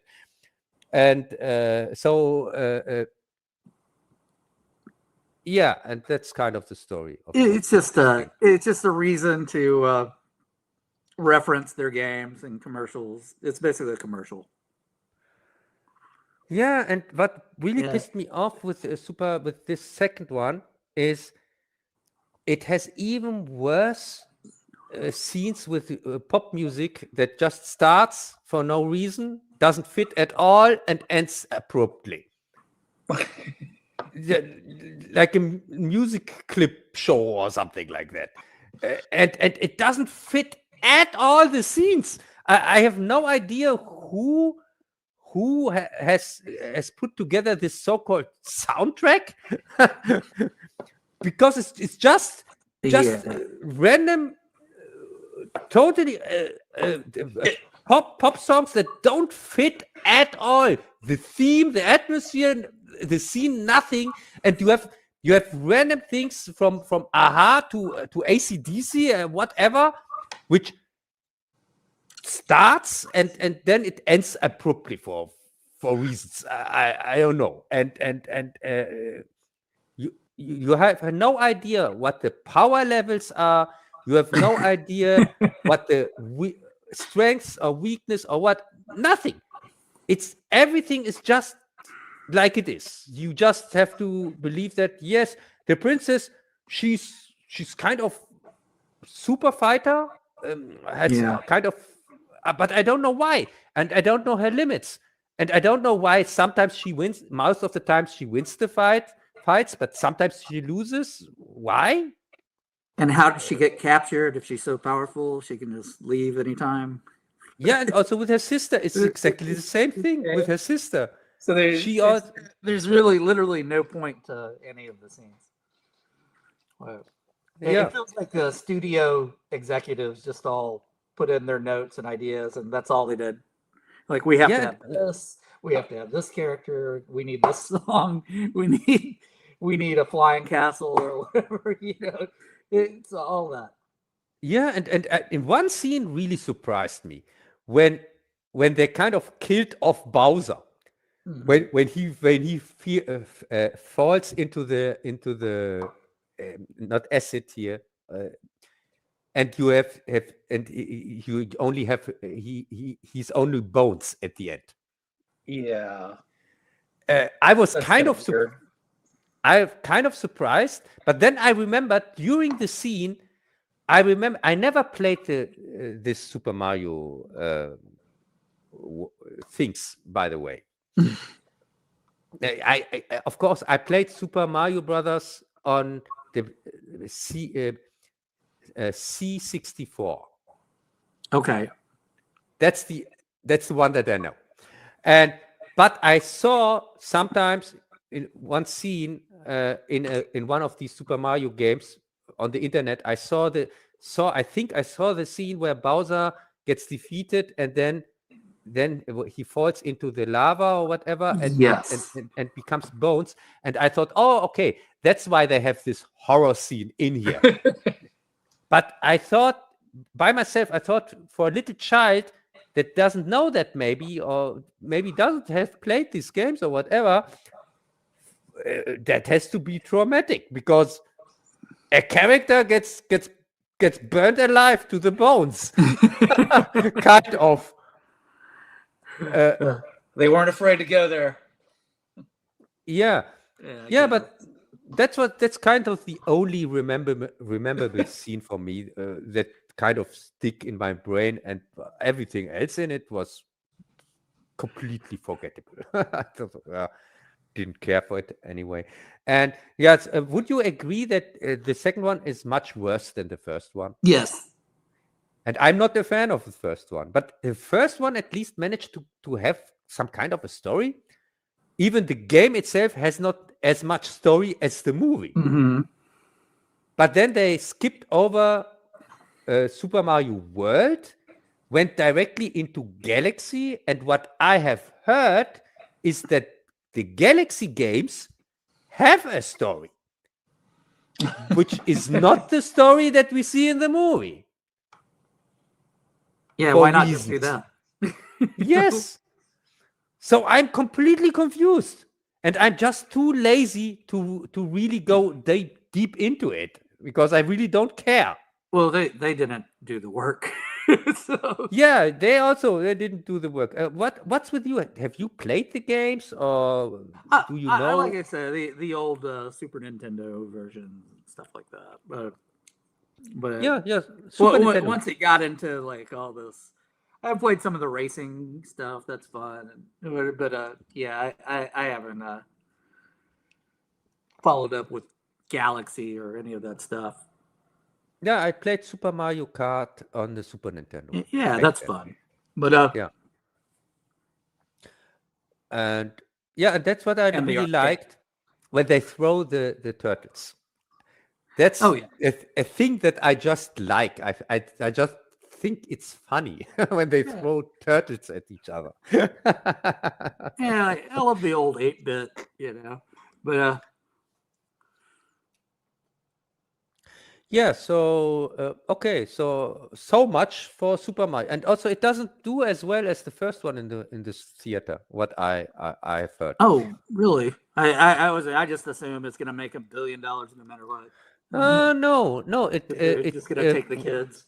What I have heard is the first one made 1.5 billion or 1.4 billion, over $1 billion. And the second one struggles to get to $1 billion. Okay. Well, they phoned it in. So. Yeah, so it's clearly not as successful. It still has a hold in the cinema, but it's clearly not tracking like the first one, and it doesn't look like that it really gets to $1 billion. So it seems like that we are not the only one thinking that the second one is not as good as the first one, even if I didn't even like the first one. So yeah, but it was still Shakespeare compared to this third. That's for sure. Shakespeare, I like it. Yeah. So so much to Super Mario, whatever, and so for the next one. I don't want to go too long with the next one. I just want to mention its existence. It's Palestine 36. And because this is also a political thing, and I don't want to go too much into the political stuff background whatsoever. But I just want to tell people that this movie exists, kind of. Because it still hasn't started in the cinema here in Germany. It starts in 2 weeks, official start. But in the rest of the world, it's already out. Here in Germany is the last country where it hasn't started. Yeah, it's from last Middle year. East Braveheart. No, yeah, not really. Yeah, okay. If you compare it to Braveheart and also then say it ends like Braveheart, because Braveheart gets defeated at the end. Has not a happy ending, like with Braveheart, and also the Scots are still under the Brits. They have still not their freedom. Yeah, I was thinking more of like just using the British as an antagonist, and instead of what actually was kind of what was going on. But yeah, no, but this comparison is really very interesting, Mike. Yeah, I even didn't think of that. But you are right. You are right. So to keep it short, Palestine 36 is about Palestine under the colonial rule in 1936. And it was under colonial rule, I think, since 50 years or whatever. And in 1917, they made the Balfour Declaration, where the Brits gave away Palestine to the Zionists to create their own state, which is known as Israel since 1949. But this movie is before that. Right. But it does ignore Jewish immigration and things like that, which was definitely a thing. It was definitely a conflict back then. Which I can see why they didn't. I can see exactly why they didn't go there. But what did you think of just the actual filmmaking?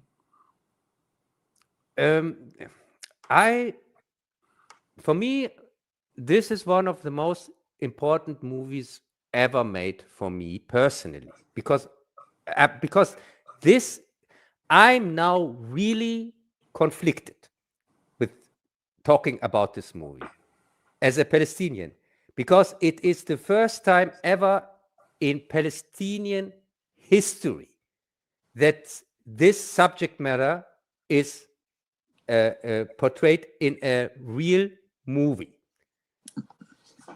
Because till then, there is no movie ever talking about the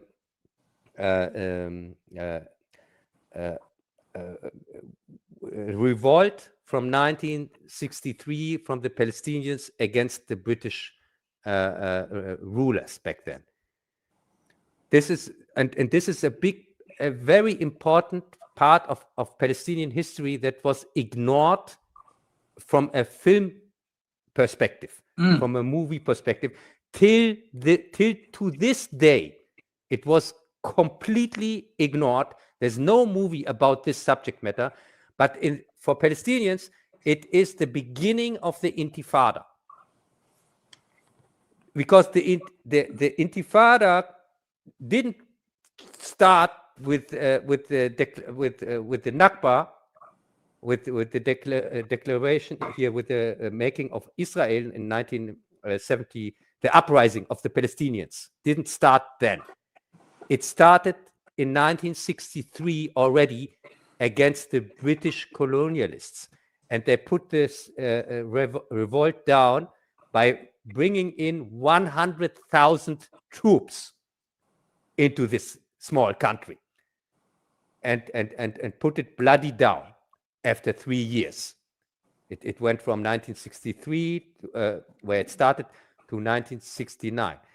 And also in this movie, it shows what the later occupiers, the Zionists, what they how they are going to oppress the native people there, with building their fortresses and making this apartheid ruled states where the natives are not allowed to work in some places, and things like that, and are constantly controlled, and can't leave their area, and things like that. And they started to build a wall also, because the wall was not built from the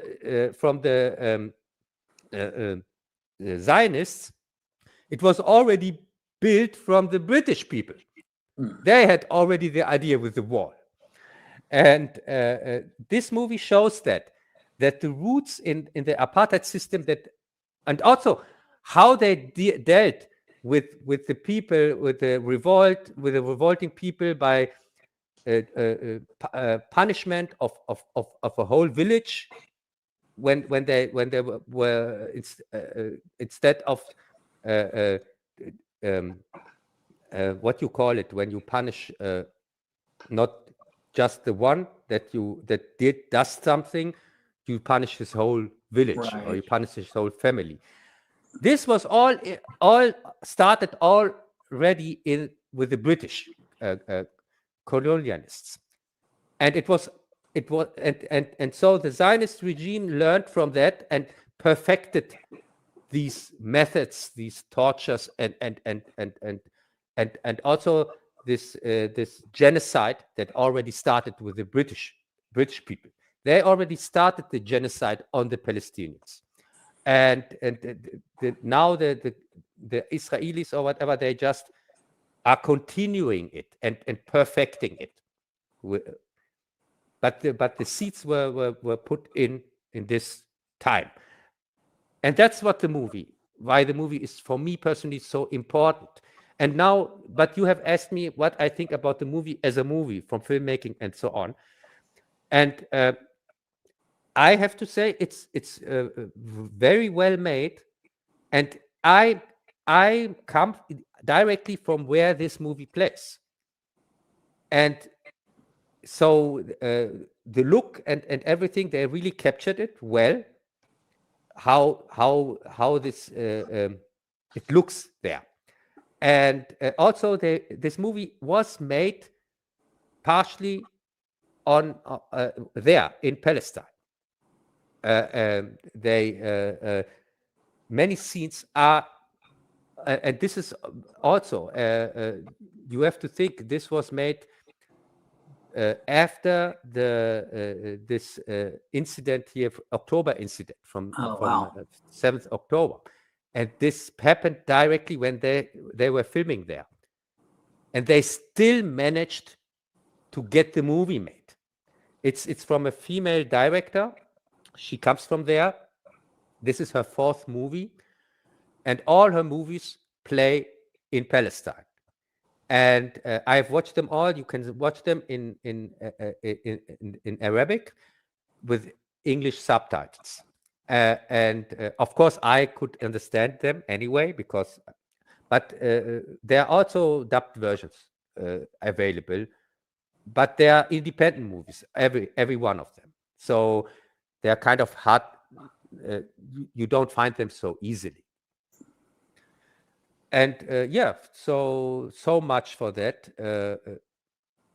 But for me as a Palestinian, for me it's a 10 out of 10. Okay. Okay. Because I'm clearly biased. It's you can't. Well, it's made for you. This movie, I waited so long. I have waited kind of my whole life that people get our story. Because this is the story that I try to tell the people. That it didn't start just with Israel. It started before that. And also this revolt against the British colonialists and so on, because people think that when they talk about Palestine, they have no idea about the history of the country. They think it all started with the making of Israel in on 15th May 1948, which we call Nakba, by the way, the Nakba Day. And this movie tells our story. And of course, you can't. I liked it. I watched it with my family a few times. I watched it with my mother, with her friends, and so on. They all Arabic. They come from there. And they told me that the things that were told in the movie, they didn't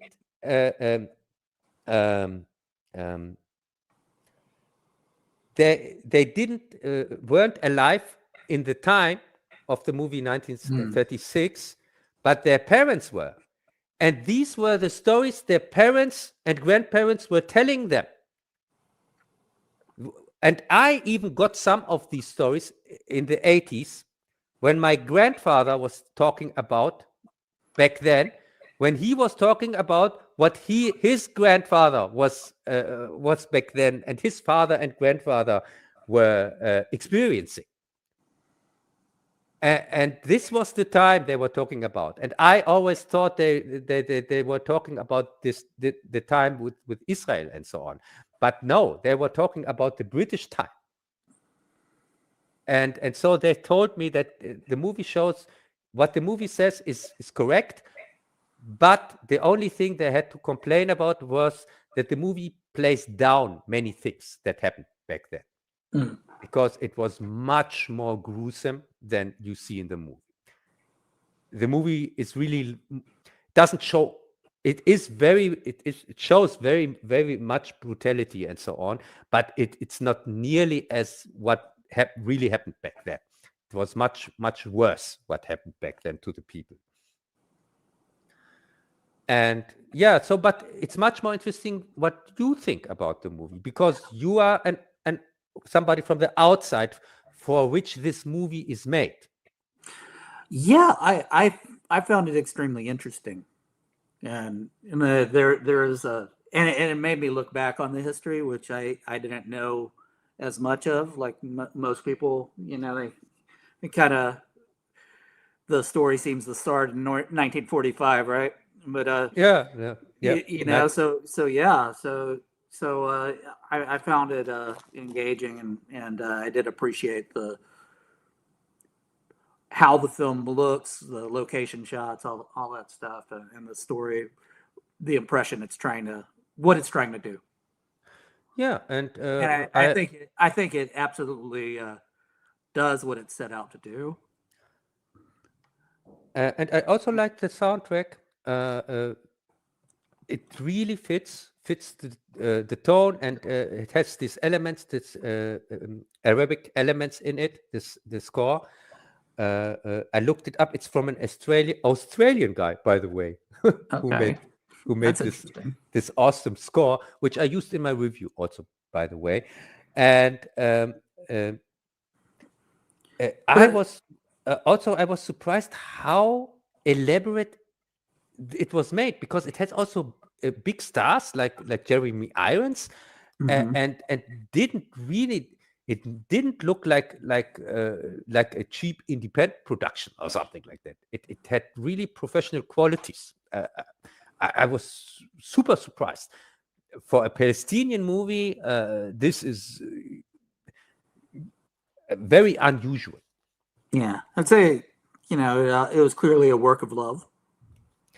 And clearly a passion project. And exactly, a passion project, and even probably for some of the actors who got involved with this, like, all right, well, I want to be in this movie, Yeah, I guess, and also not for a payday, but they want to do this. And Mike, I guess this is the first Palestinian movie you have ever seen, or yeah. And I would probably 95% concur with that. But unless something else slipped by me, I don't remember. But and I watch a lot of obscure things. No, but Mike, the problem with Palestinian movie or Palestinian cinema is for one thing that the occupiers do in Palestine with when it comes to the art. Palestinian art, they destroy it systematically. I have made a video about that. I have seen I have seen Conan 2 back then in Palestine when I was a journey in 1985 in Palestine. I wanted to see, of course, Rambo Part 2, First Blood Part 2. And it was sold out, and so I had to watch the movie from last year, which was still in the cinema there in Nablus, here in the West Bank, where I live, or my family lives. And so we went into Conan, and we didn't even know that this was a movie from last year, because we were back then small children, and we were just glad that we could see an adult movie without questions, if you understand what I mean. Yes, by a Dutch director. Yeah, no, but Richard Fleischer, not a Dutch director. Conan 2 is from Richard Fleischer, as you can remember. And so the thing is, this movie, when I made my Conan review here for YouTube a few years ago, I wanted to show this cinema where I watched it in with my little brother. And then I discovered that the occupiers have destroyed all theaters and all cinemas, and also horrible. this historical building. This was a historical building, 100-year-old building. This cinema, it was historical, and they destroyed it on purpose. By the way, it was not destroyed by accident or bomb or whatever. That just or decay.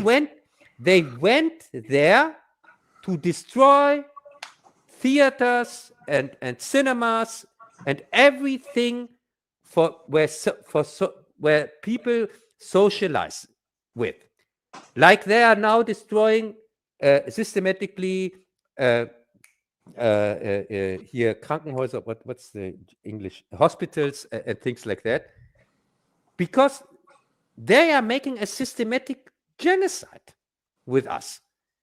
And this goes not just by killing the people where they can, they're also taking away from them everything where they can socialize and things like that, like cinemas. And this was destroyed, as I said. And so I couldn't show a picture of it in my review. And I didn't want to talk about it because it was so depressing. I didn't want to show the picture from the destroyed cinema in my Conan review. I just thought, okay, I don't want to bring the people down, because the whole review had a very fun tone, and I didn't want to use it just to say, oh, look, they destroyed our cinema or whatever. I kept the tone of the review like it was, and yeah, that is a bummer. That's heartbreaking. It broke my heart when I saw the picture of the cinema where we watched back then the movie. It was really, and I didn't know that till then. When I made the review first time, I made the review in 2017 or 2018. I discovered that. I didn't even know that because I'm living so long here in Germany, and I didn't even know that they were doing there, that they destroyed our cinema and everything else where people can socialize. And yeah, because I can't the whole time keep up with the news there, because it would drive me crazy. Because I can't do shit from here, as you know. And to hear the whole time about the murders and destruction of life and things like that, it's just depressing when you can't do anything anyway. So yeah, So okay, as I said, I don't want to go too much into this stuff. Don't. But we forced it out. Yeah. Okay. But it was for me just important. I just want to tell people this movie exists. By the way, how could you watch it? Is it in English or is it with English subtitles? Or I had to download it. Yeah, it was with subtitles. Okay. But you could get anything, because they are talking in the original version. They are talking English and Arabic. Yeah. And I think it's just important that people know this movie exists, and that they. Yeah, I'm not sure where to find. I had to pirate it, but. Yeah, and they, from my point of view, they can pirate it. It's okay for me personally, because it's just so important that people see it, that they can know what is going on, that they, when they talk about Palestinians or Palestine, that they know what they are talking about. It's just important. And so let's go to the next one. Okay. Yes. So much for Palestine. Yeah. No, let's stay in the Orient and go over to the mummy. Go over to Egypt. What do you think? now we are there. Let's go. Let's stay there. Go. Yeah, to the other sand movie. It was this movie is it's doing the whole trauma thing, it's about trauma and the metaphors and special effects. But is it a mummy movie or is this a Exorcist movie? Yeah, because didn't The Exorcist also start? It starts in Palestine, by the way. Yeah. The first Exorcist movie It's a great starts in Palestine. It starts in Jerusalem or not? The great William Friedkin. Yeah. But I'm about to say that it was a new. They had to do something new with this story, but and there is a sarcophagus. It is there is some mummified things going on, but this is a demon possession story, right? Yes. Kind of. But first off, did you, by coincidence, see my mummy review from 2 weeks ago? No, I haven't seen it. Because I explained there that I discovered I have reviewed all mummy movies. And I have made a very interesting discovery. Because all mummy movies, and I'm talking now about the known ones, okay? Mm-hmm. They are kind of all based on two stories. The old ones are based on a story that was stolen from Sir Arthur Conan Doyle. Okay. A short story about a priest that is in love with a woman and discovers immortality, and before he can give the immortality potion or whatever to his loved one, she dies, and now he's immortal and she is dead, and now he tries to be together with her in death. Because he's immortal, he can't die. And that's kind of the story they took for the first mummy movie in the 30s, if you can remember. Yeah. And that's why we have a male mummy, by the way. Because all the mummies, the first ones, were kind of based on that story. You had this priest who was in love, and then you had another priest who used the mummy who also went after, and then you had these reincarnations of his beloved ones, and so on. And even the Brendan Fraser one is a remake of that story, if you can remember. Yes. Yeah. Yeah, but then in the 60s, late 60s, when Hammer took over the mummy theme and so on, early in the 70s, they tried another story as basis for their mummy movie. They used a story from Bram Stoker, which the name is the Seven Fingers of Death or something like that, or okay. Eight Fingers of Death.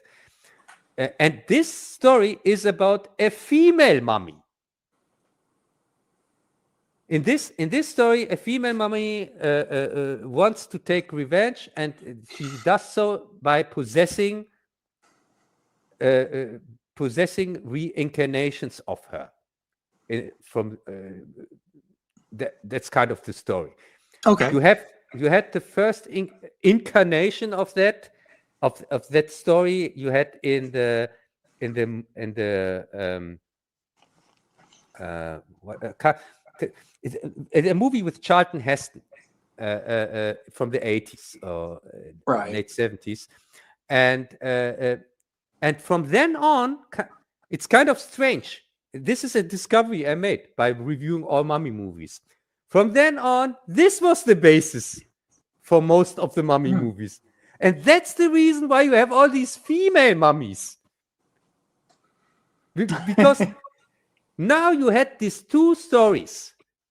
Yet you had the male mummy is from the original story that was stolen back then and not credited in the original mummy movie. It was stolen from Sir Arthur Conan Doyle, but they never credited him for that. They just stole the story. And then you had the credited one, the Bram Stoker one. And the crazy thing is, now, after the Brendan Fraser ones, which were, again, the original story with the male mummy, we have now two stories after the Tom Cruise one and this one, where we have, again, the female mummy. And so the woke version of the mummy. Yeah, this is it's just a crazy coincidence. I just wanted to tell that I just discovered. And but let's go back to Lee Cronin's mummy. Yes. Yeah, Lee Cronin's mummy. Lee Cronin is the guy who made the Evil Dead movie, which had nothing to do with Evil Dead. called Evil Dead Rise. Yes. And Evil Dead Rise is about two possessed. It's about a possessed woman. It's about two women that live together with children. Yes.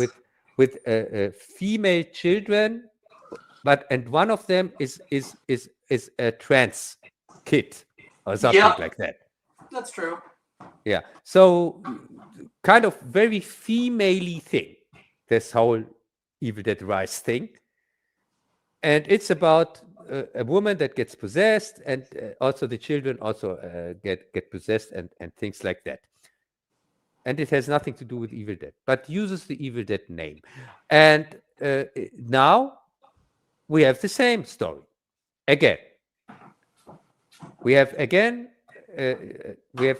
this time we have a little girl that gets possessed by a demon, a mummy demon, but it's just an excuse for her to make exorcism stuff.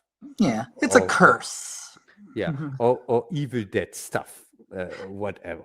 And also later on, there are also other people possessed, like in Evil Dead, the little brother, the sister, and the dead grandmother all also get possessed, and have to be exorcised, kind of like an exorcism. Yeah. I'm gonna say, like with Evil Dead Rise. I mean, there are things about like the makeup and stuff and the performance that he got out of those actors that was fantastic.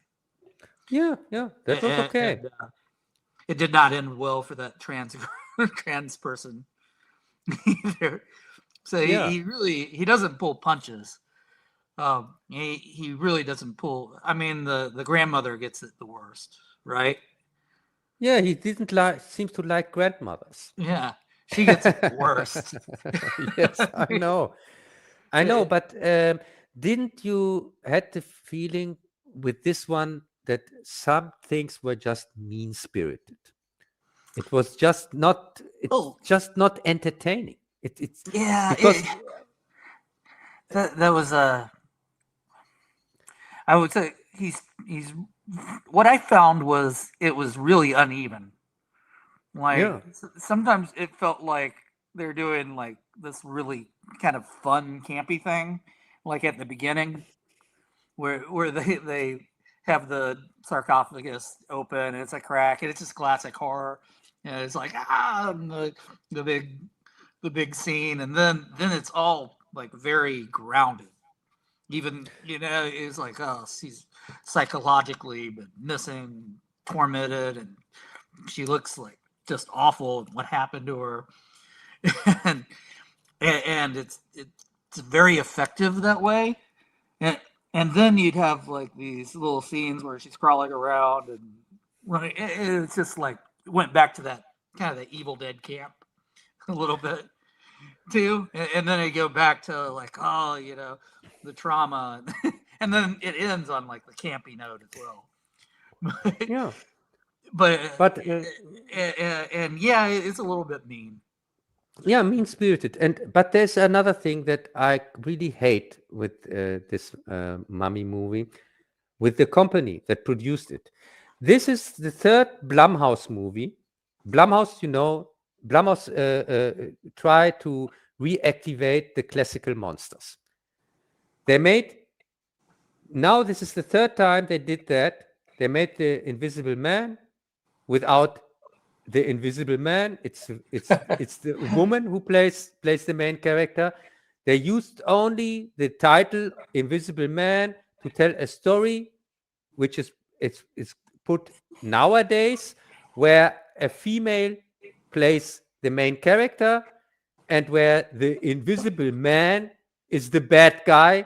That it's a man that gets killed by the heroic female. And then they made Wolfman, where you have exactly the same plot. The Wolfman is not the main character; it's the woman, his wife or ex-wife, or whatever, his wife and his daughter. These are the main characters. Oh, that Wolfman! Yeah, I did see that. The Blumhouse Wolfman. That was not Wolfman movie. Yes, and again we get cheated by Blumhouse. They take a famous name, an old property, promise us, a classical monster, universal monster, we bring it back, and this is a remake of that, a reimagining or whatever, but it's not. They just use it to put a female as lead and show the men are all bad or stupid, incompetent, whatever, and this is again a case like that. The only reason why this time the man survived at the end of the movie is because this time it was not directed by Lean Wiseman, like Invisible Man, because this woke fuck, I hate this guy. I hate him. What he did to my one of my all-time favorite classics from H.G. Wells, Invisible Man, used it just for his female propaganda schlock, and then he did it again with Wolfman, and so this guy, he can fuck off, and that's the only reason that this time the man didn't even survive this whole thing at the end, is because it was from Lee Cronin and not from these woke assholes. Really, the witch is, I guess she's kind of a witch. She's kind of the antagonist, right? Yeah, the witch is the antagonist, and she, at the end, we get a poetic justice. Yes. The father, who was completely useless the whole movie, he was just there to investigate the case that we solved in the first 5 minutes. That the audience already know, oh yeah, she's possessed. Okay. And then we get a whole movie where it tries to come off like a Sherlock Holmes criminal case. He tries to find out what the audience already knows. Because I will say the Wolfman, way more mean-spirited, though.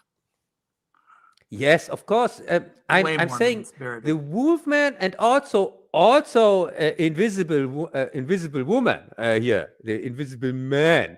That was also mean-spirited, because this guy, he was just stalking his so important ex-girlfriend which was not even so good looking or something like that. She was not a supermodel or whatever, and he could, and he was a scientist who invented an invisible man suit. He was not even an invisible man, because the whole thing with the invisible man story is also that with this power that gives him the invisibility, he has also pay a price for that. He has to be naked, and it makes his body invisible. Yes, but he still has to fear cold or heat or things like that. And as I said, he has to be naked for that. And also the injection drives him crazy. But in this new version, it's just much like in Hollow Man. Yeah, in Hollow Man. But in Hollow Man, at least he got invisible and not just invented an invisibility suit. No, this is agree. Invisibility suit. This is this complete whole other thing. Why should an invisibility suit drive you crazy or something like that? This is really like a super. This is like a superpower. Yeah. This is also, he's a scientist. He could have sold that or used that or whatever. It didn't make any sense. Yeah, why do you give a fuck about this ex-girlfriend? Yeah, why even tell her? It just didn't. He really should had hated her or something like that. That he went through all that, but she defeated him anyway. Yeah, I would say this is the best of those three movies if you're lumping them together.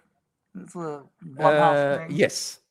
Yes, which is still a very bad movie, which I would never ever recommend, and which I couldn't stand because it has nothing to do with the Mummy. I really wanted, with all these movies, Blumhouse movies, I really wanted to see a new Invisible Man, a new Invisible Wolfman, a new Invisible Mummy, a new Mummy. But you did get an invisible mummy.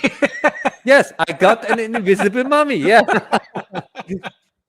and also that they also went again with the woke mummy, with the female one. Anyway, which also sucked. They didn't even use the original mummy because the Universal Monster Mummy is not the female one. It was not even. They didn't even keep their promise to remake the Universal Monster, because that was a male mummy. That was the one from the Sir Conan Arthur Doyle story, not from the stupid Bram Stoker story. Yeah, but whatever. Now, for me, Blumhouse are complete frauds. I can't stand them, and these are just hacks. and because of their cheap crap, they always make money. The movies, and I think that's true. Yeah, that's their model. That's the model. But if I would make a movie, call it Mummy or whatever, and pretend it has anything to do with the Universal monsters, I would also make money with it, even with the laziest crap. And so, yeah, this is. But for me, this is just a fraud to the audience, what they are doing. Oh, because this. It looks like that they started out with the script from the 2017 Mummy. Because, can you remember? Do you have also a sarcophagus here? Sarcophagus in a plane that has an accident? Yeah, plane crash, like the Tom Cruise one. I never watched the Universal the new Universal one. With Tom Cruise, yeah, the one from I didn't Kurtzman. bother with that. I could. But it's from your favorite Star Trek director, Kurtzman. No. Yes, he directed that. That is awful. Yes, they put the Dark Universe in his hands. He was supposed to create the Dark Universe, and that was his idea, creating the Dark Universe, this stupid mummy movie, which had also nothing to do with the original mummy. He also he didn't even use the original mummy, Universal Monster Mummy. He also went with the stupid female mummy. Kurtzman, what an idiot! And but he had kind of two mummies in there because Tom Cruise also becomes a mummy, kind of like. Oh, that's right. He is the mummy at the end, right? He is the mummy at the end for reasons. So they're setting him up for the. They made from the mummy. Yes, they made from the mummy curse a superpower. Yes, that's what they were doing. They were going to do a team up. They were going to be the Avengers. Yes, they want to be the supernatural Avengers or something like that. Yeah, so this Lee Cronin mummy is so funny because it seems like they started out with the 2017 script till the accident with till the plane crash, and then they discovered their mistake, and then Lee Cronin said, "Oh my God, what the fuck? We have the wrong. Who left the 2017 script here? Now we have blown all our budget on this stupid plane crash scene. Get me the other script, the Exorcist script, or fuck it. No, we just use the Evil Dead Rise script and just do that." And I think it went something like that. I can imagine something like that. That they accidentally started with the wrong script, with the Kurtzman script. Yeah, I think it's a better exorcism movie than a mummy movie, but it is technically a mummy movie, I guess. But yeah. I think they did some things well. It felt very claustrophobic, but the movie didn't feel small. But like you say, it's a little uneven, like because it's still grounded, then really, really supernatural. Like, yeah, I didn't enjoy watching it. I didn't have fun. It once. I didn't have fun by watching because normally when you have over the top, it wasn't Evil Dead like or whatever, it was not a fun watch at all. It was not a fun watch. There were parts of it that were fun. It is the parts of it's a little bit scary, but more mean spirited, like you said. But yeah, and also when you have ridiculous stuff in it, like directly from a scary movie, when the doctor says, "Yeah, we found your daughter, and yes, what she now needs," and she looks like directly from the Evil Dead movie, and he just said, "Yeah, but she just needs her family and love, whatever," and she looks like a corpse. She directly looked like a zombie, and he just gives her to her parents, and yeah, okay, goodbye. Yeah, she looks like a Deadeye from the Evil Dead. Yeah, yes, directly. When you have those are supposed to be dead. Yeah, when you have ridiculous stuff like that in there, then make it really like that. At least make it like an Evil Dead 2 or something like that. Then go all over the top with this stuff. But then you have. The tone is interesting. I find the tone interesting because you kind of have the tone of The Omen, mixed in with some of this over the top campiness stuff, and then like you also have the detective story. I guess it is like The Omen a little bit with the tone. yeah, maybe it's a little bit like The Omen, but then you're trying to do a mummy story and they're demons and it's. Yeah. Then they find this VHS tape, which that was weird. Which was weird. Like, how they even have a VCR? Yeah, which they just have it digitized or something, Yeah, and which told them, by the way, exactly what the audience already knew the whole time. So, again, there's nothing accomplished here. And so much for the Mummy, I would say. Let's leave this. There are things that shouldn't be discovered. Wouldn't you agree? Some things should have been buried in the sand. And I would say that for me, this Mummy movie is one of these things where I say, no, you don't have to discover everything. Some things you just keep where they are. Don't wake up this Mummy.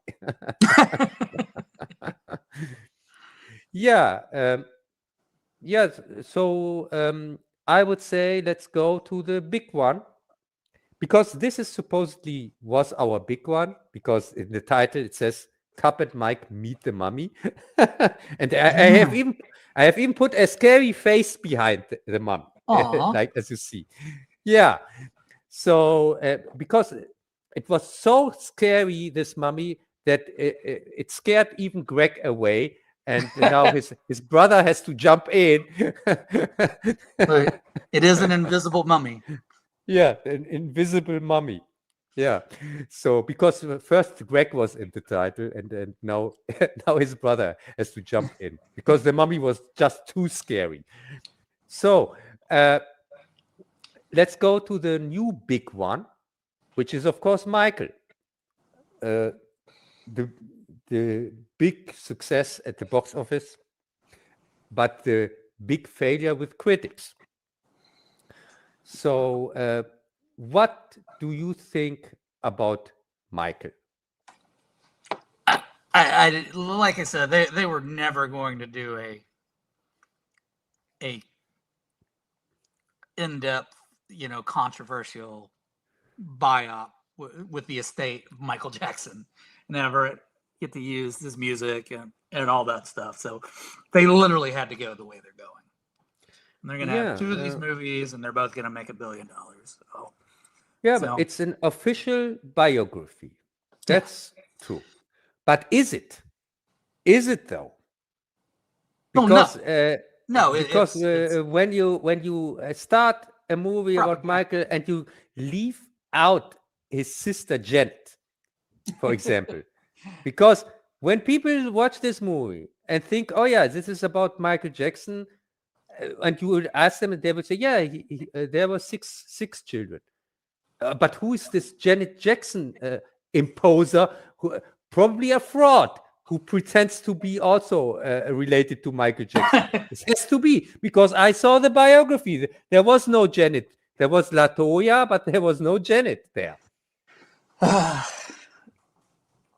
Well, I guess they want to do her biography.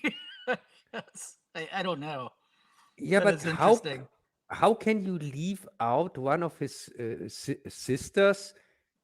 Did she not want to get involved with this? Yeah, she did not want to get involved with this, but she can't force them to leave her out. She can force them not to use her music, but she can't force them to leave her out or not. Because she was his sister, and when she would be there like LaToya, because all his brothers and sisters, they are just there. They don't play any real role in the story. Non-playable characters. Yeah, non-playable characters. So what's the problem if there will be two girls that don't do anything to the story? I don't understand. Where's the problem with that? Oh, the kid who plays them is fine. Yes, and also it's a fine plays the adult and the kid, both are fine. The kid version, the adult version. But I'm not a Jackson 5 fan anyway. I can't stand it's bubblegum pop. But children singing is not my thing, because especially when they have laugh songs or something like that, then for me I think a 5-year-old sings about big laugh or something like that. Who, if you understand what I mean, this is just not my this is not for me. For me, I need things to be authentic. And with songs, for example, it's like with superheroes. When I see Spider-Boy, he's for me not Spider-Man, just a kid, and I'm not looking up to any kids. Right. That's just a chapter of the story. Yeah, so I'm not a huge Jackson 5 fan, but I know the music from the music is good, and one or two songs I don't hate, but most of their songs I don't care for. Yeah, it's not that this is awful or something. I just don't care for, because as I said, for me, music, this Jackson 5 thing was like a child that is singing whatever. Yeah, it's they fine. Had a cartoon. Yeah, it's fine. It's fine, but it doesn't move me in any form. Like when I see other people, oh, it's so awesome or whatever, I think, okay, the little child is singing. So what? Yeah, it's nice, I guess. It's not for me. Yeah, but the Michael Jackson stuff itself, when he's an adult, I'm a huge fan. I'm a big fan of his music. I also have 2 songs from him on my channel. I use his music also for my reviews and so on sometimes. Yeah, I'm a big fan of his music.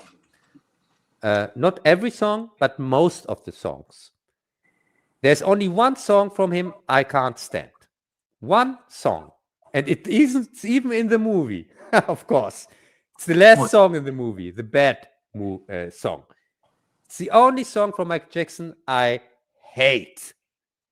Yeah, I don't like his scream song that he does with Janet which Jackson. He sang with Janet Jackson, which I don't mind. I thought it's okay. No, but I had a friend who played it over and over again, and that's a hard song to listen over and over again. Mike, I don't hate the bad album. I like the bad album. I like most of the songs on the bad album. I just can't stand the title song, Bad. For reasons. It's okay. It just sticks out for me. Yes, again, it's the same. Like I said, the same before. Beat. No, it's the same thing with the authenticity, because when Michael Jackson sings he's bad, I don't believe that. When Prince sings he's bad, I would believe that directly. But when Michael Jackson pretends he is bad and sings, I'm so bad, for me, no, sorry, Michael, no. You are not like that. Don't pretend to be like a real man or something like that. Oh, it doesn't suit you. No, but all his other, and also, for example, Thriller is for me authentic, because in the music video he turns into a zombie, and so yeah, I believe that. That's for me. No, yeah, and also the music video is R-rated, and it's a very brutal thing. Yeah, it's got Vincent Price. Yeah, it's got Vincent Price. So with Thriller, if somebody told to me, yeah, but what is with Thriller? No, for me, this is authentic. Like it is presented, it's authentic. And also in Thriller, he's singing about a supernatural thing. This whole thing had a supernatural theme. You can't compare it to something that is supposed to be like realistic, like Bad, because in Bad, it's I think about here this the Crips and Bloods. Yes, but please, this is really not the territory for Michael Jackson. Street crime. Yes. Yeah. He's doing street crime and West Side Story. Gang, so gang crimes. This is not his territory. Please. I didn't believe that for a second until I couldn't stand this song. It's unfortunately for you, Cub, it's iconic, and you can't ignore that one. Yeah, okay, but as I said, but sorry, I kind of interrupted you when you were talking about the movie. No, I like it. Like I said, it's I could see where they couldn't go certain directions, and the critics blame them for not going into certain directions. But I mean, that's not their fault. And if we're gonna do an unauthorized biography, then you're not gonna have all the music. And how do you do a musical biopic without the music? And that's what sells it. So I think most people are gonna love this. Yes, of course, because of the music. It's a music video. It's just and the experience, so for there's no way I wouldn't give it a bad review. I have no problem to give that a bad review. And as I said, when I watched it, I made it every time when a Michael Jackson song came on, I made it louder that I can hear it better, because I'm really a fan of his music, but I'm not a fan of this movie, because this movie didn't give me anything besides his music. It didn't. I didn't learn anything about Michael Jackson. It was exactly the opposite. I almost forgot even things I already knew about him, like his sister, like Janet. I'll give you that. It's not. And you're not going to come away knowing. And also the story itself is not engaging for me, at least from my perspective, because you only have one conflict in the whole movie. It's him and his father, and that's it. That's the whole thing. There's nothing else. Everything else, and even the thing where he has the accident, with the Pepsi accident, right? Normally, this should lead into his problems here with medication problems and so on. Painkiller problems. Pain management. Pain management. And it didn't in the movie, because it never went really in this direction. It was there, but they didn't. And also the other thing, we see one of his operations, and he had many, as we know, at least more than one, and we see only the first one.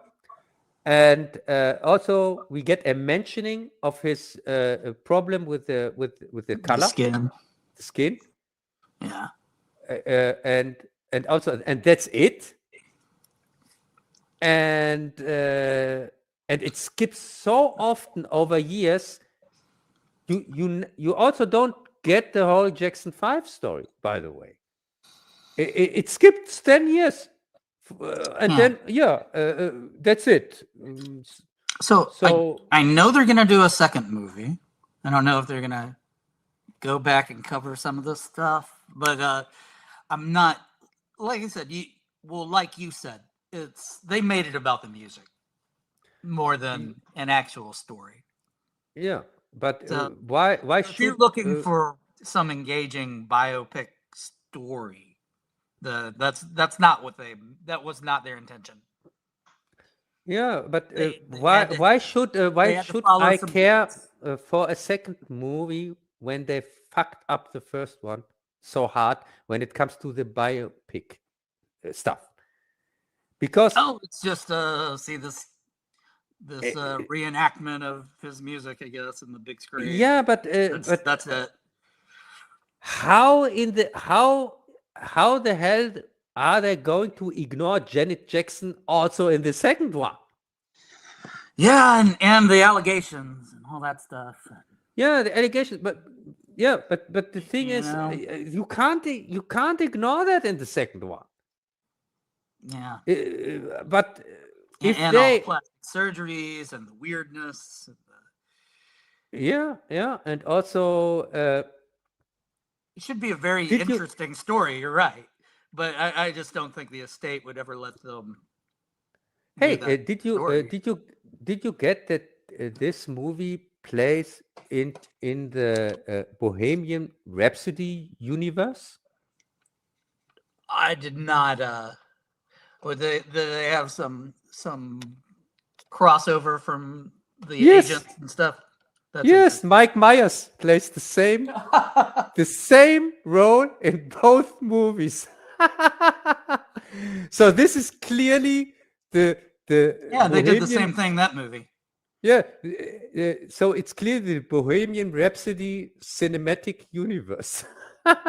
where Janet Jackson does not exist. In this universe, Janet Jackson does not exist. And in this universe, nobody has sex.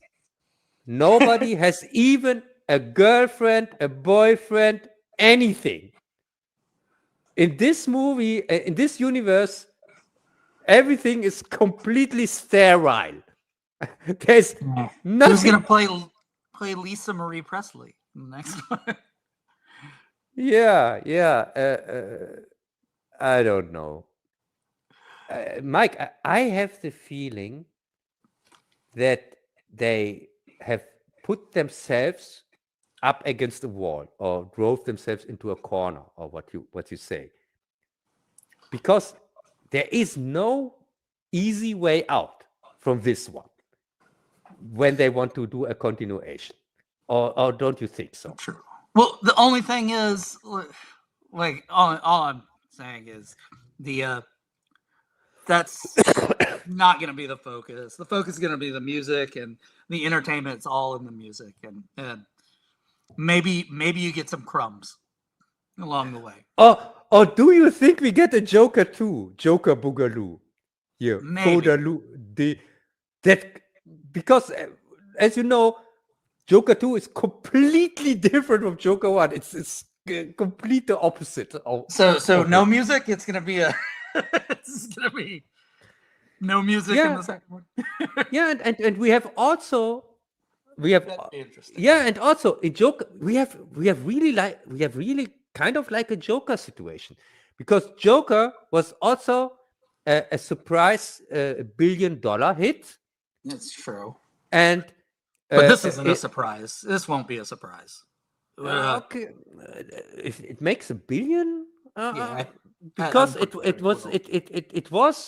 has so many fans of Michael Jackson. It has some production problems and so on, and with all the changes they made and not really doing the biography and also reshooting the whole third part, and also he had 4 hours material, 4 hours movie, and they had to edit half of the movie kind of to get this result and reshoot the third part and so on. Maybe you can get Snyder brought in and they can do it in slow motion. Yeah, but the thing is, and we have in Joker, the first Joker was not a musical, but the second one was. That's one of the worst movies ever made. Yeah, and in this one, Michael Jackson, the first Michael, is a musical, and when we go after Joker roots, that we get the exact opposite in the next one, then the next one isn't a musical, it's just the story. And then we have the opposite, the opposite Joker. Yeah, I think the director there in Joker 2 was trying to do what they did in Gremlins 2, but just make something off the wall. But Gremlins 2 is awesome. This is so bad. I know. The Gremlins 2, that was so cool. I like Gremlins 2 more than I liked the first one. It's the only way he would do the movie. Yeah, so he's like, okay, well, I do it. I'm gonna do this crazy stuff. And they're like, yeah, do whatever you want. Yeah. And I think that was the case with this too. They thought, yeah, whatever, this great director. Yeah, and in all these cases, by the way, in the case of Gremlins, in the case of Joker, and in the case of Michael, it's the same director who is directing part 1 and 2, by the way. Yeah, so maybe he'll go crazy in the second one, huh? Oh, maybe, yeah, maybe you think we have here a Gremlins 2 situation? Yeah, absolutely. A case of Gremlins 2. Yeah, and also, and Gremlins 2, it was also a flop. The first one was a hit, and the second one was a bomb. And Joker, the same thing. And with Michael, I don't know. Oh, I have no idea. But Maybe really. You're gonna get these TikTok videos of people dancing in the theater and singing along with the music and stuff, and it's be like this free promotion thing of itself. You know, it should just make money. It should just print money. Yeah, and they didn't want to mess that up. You know? Yeah, and this Fuqua guy who directed Michael, I know this guy. I had even made a review about some of his movies, because it's the same guy who made the King Arthur crap. Oh, which was which one? The Last King, not the last one. The one, Last Kingdom, or? No, the one with here from Pirates of the Caribbean girl here. Oh, okay. If you can remember, Okay. Which was grounded in reality, where King Arthur was supposed to be a legionnaire from Rome, and he pulled all the magical stuff out of the story, kind of, and grounded it in reality, kind of. Oh, that doesn't sound very fun. It was complete garbage. This Fuqua guy, I can't stand this guy. It's also the one who made Training Day, which is good. I know it's a good movie. Well, there you go. Yeah, but he's also he made also this crap here. Things has fallen. London has fallen, or whatever. Oh, those are great. Yeah. These crap. He's also responsible for that garbage. So yeah, this Fuqua guy. He did Training Day, huh? That's interesting, because he is such a hack. This is the only decent movie he made. All the other ones, he's kind of like a wannabe action guy here, like this Transformers guy. What's his name? Michael Bay, whatever. Oh yeah, Michael. He tries sometimes in this direction, but he's really not. As I said, Training Day is the only, I would even say, good movie that I know from him. But all the other ones are really kind of wannabe. Like this King Arthur one, the complete crap, like this London Has Fallen, or whatever has fallen, I don't know, crap. And now this Michael wannabe biography, I don't know.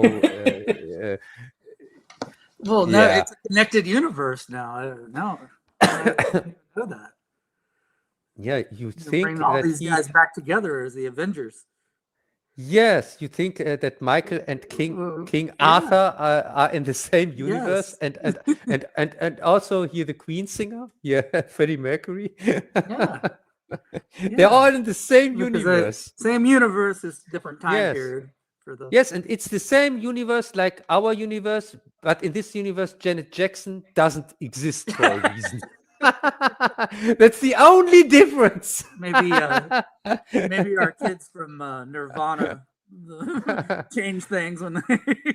Yeah, and also in this universe, King Arthur was not had no fantastical elements. He was a guy from Rome, legionnaire or whatever, who came over with this legion to Britain and then stayed there for reasons and You became wanted King to Arthur. make the least interesting King Arthur story ever.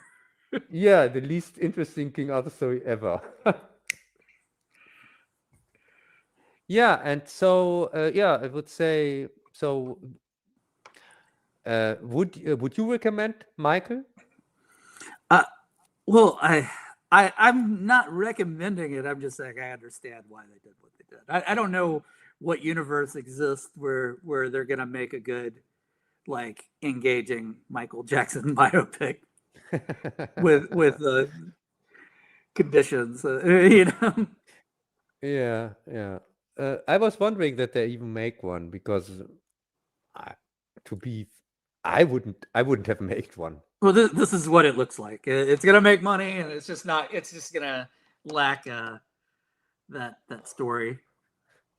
I would laugh my ass off if it stays with this one, and they never made a part 2. Oh yeah.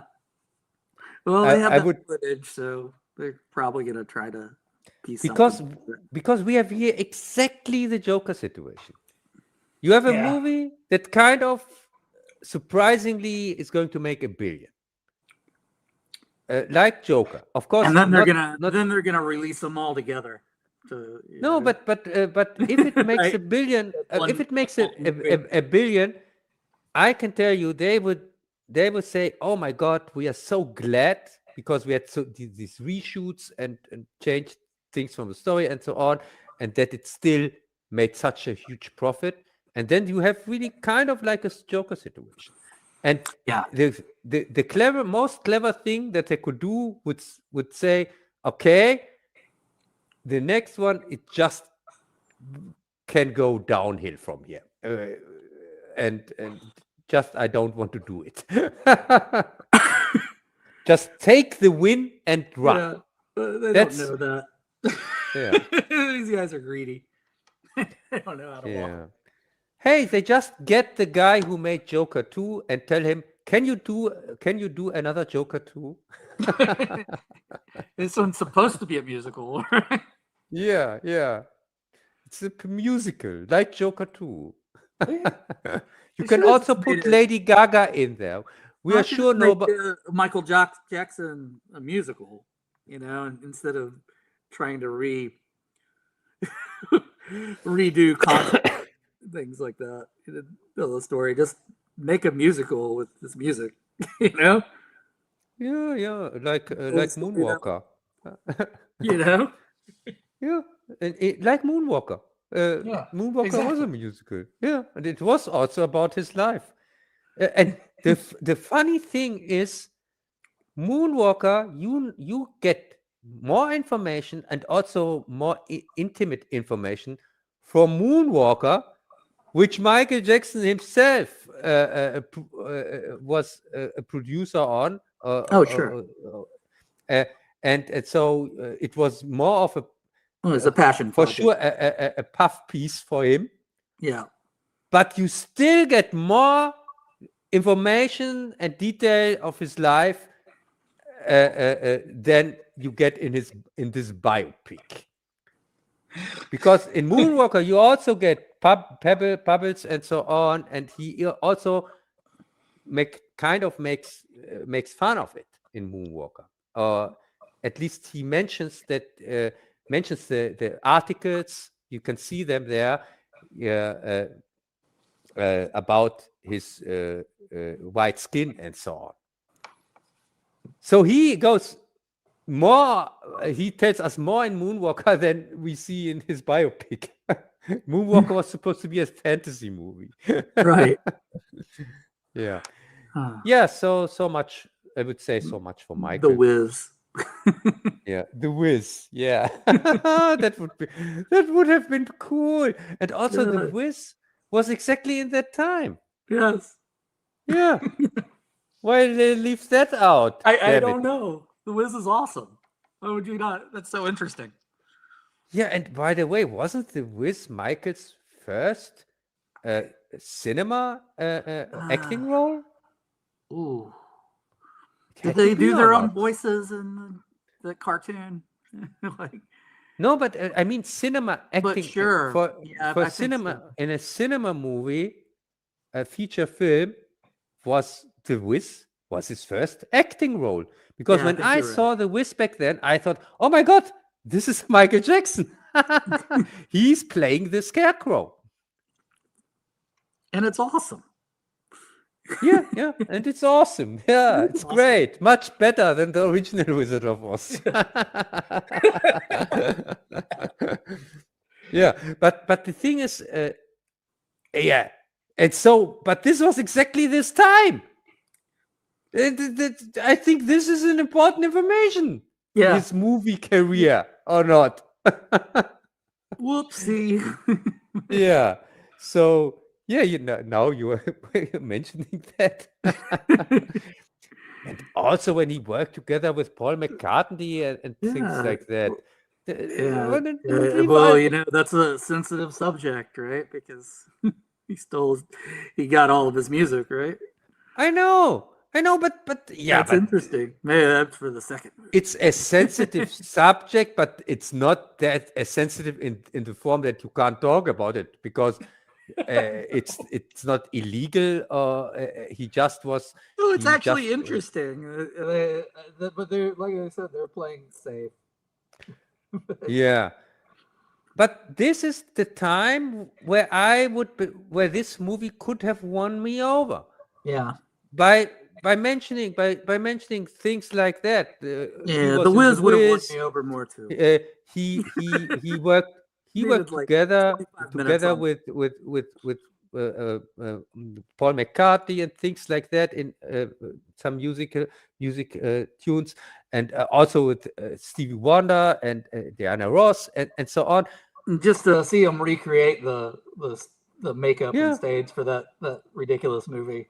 But would have been fun. This would have been such an interesting part that they could have and ended it there. But for me, it was also kind of weird where they ended the movie before I jumped to bed and then ended it there. Why? Why the hell? It was so weird. They didn't even mention Moonwalker. Yeah. And Moonwalker was before that or not?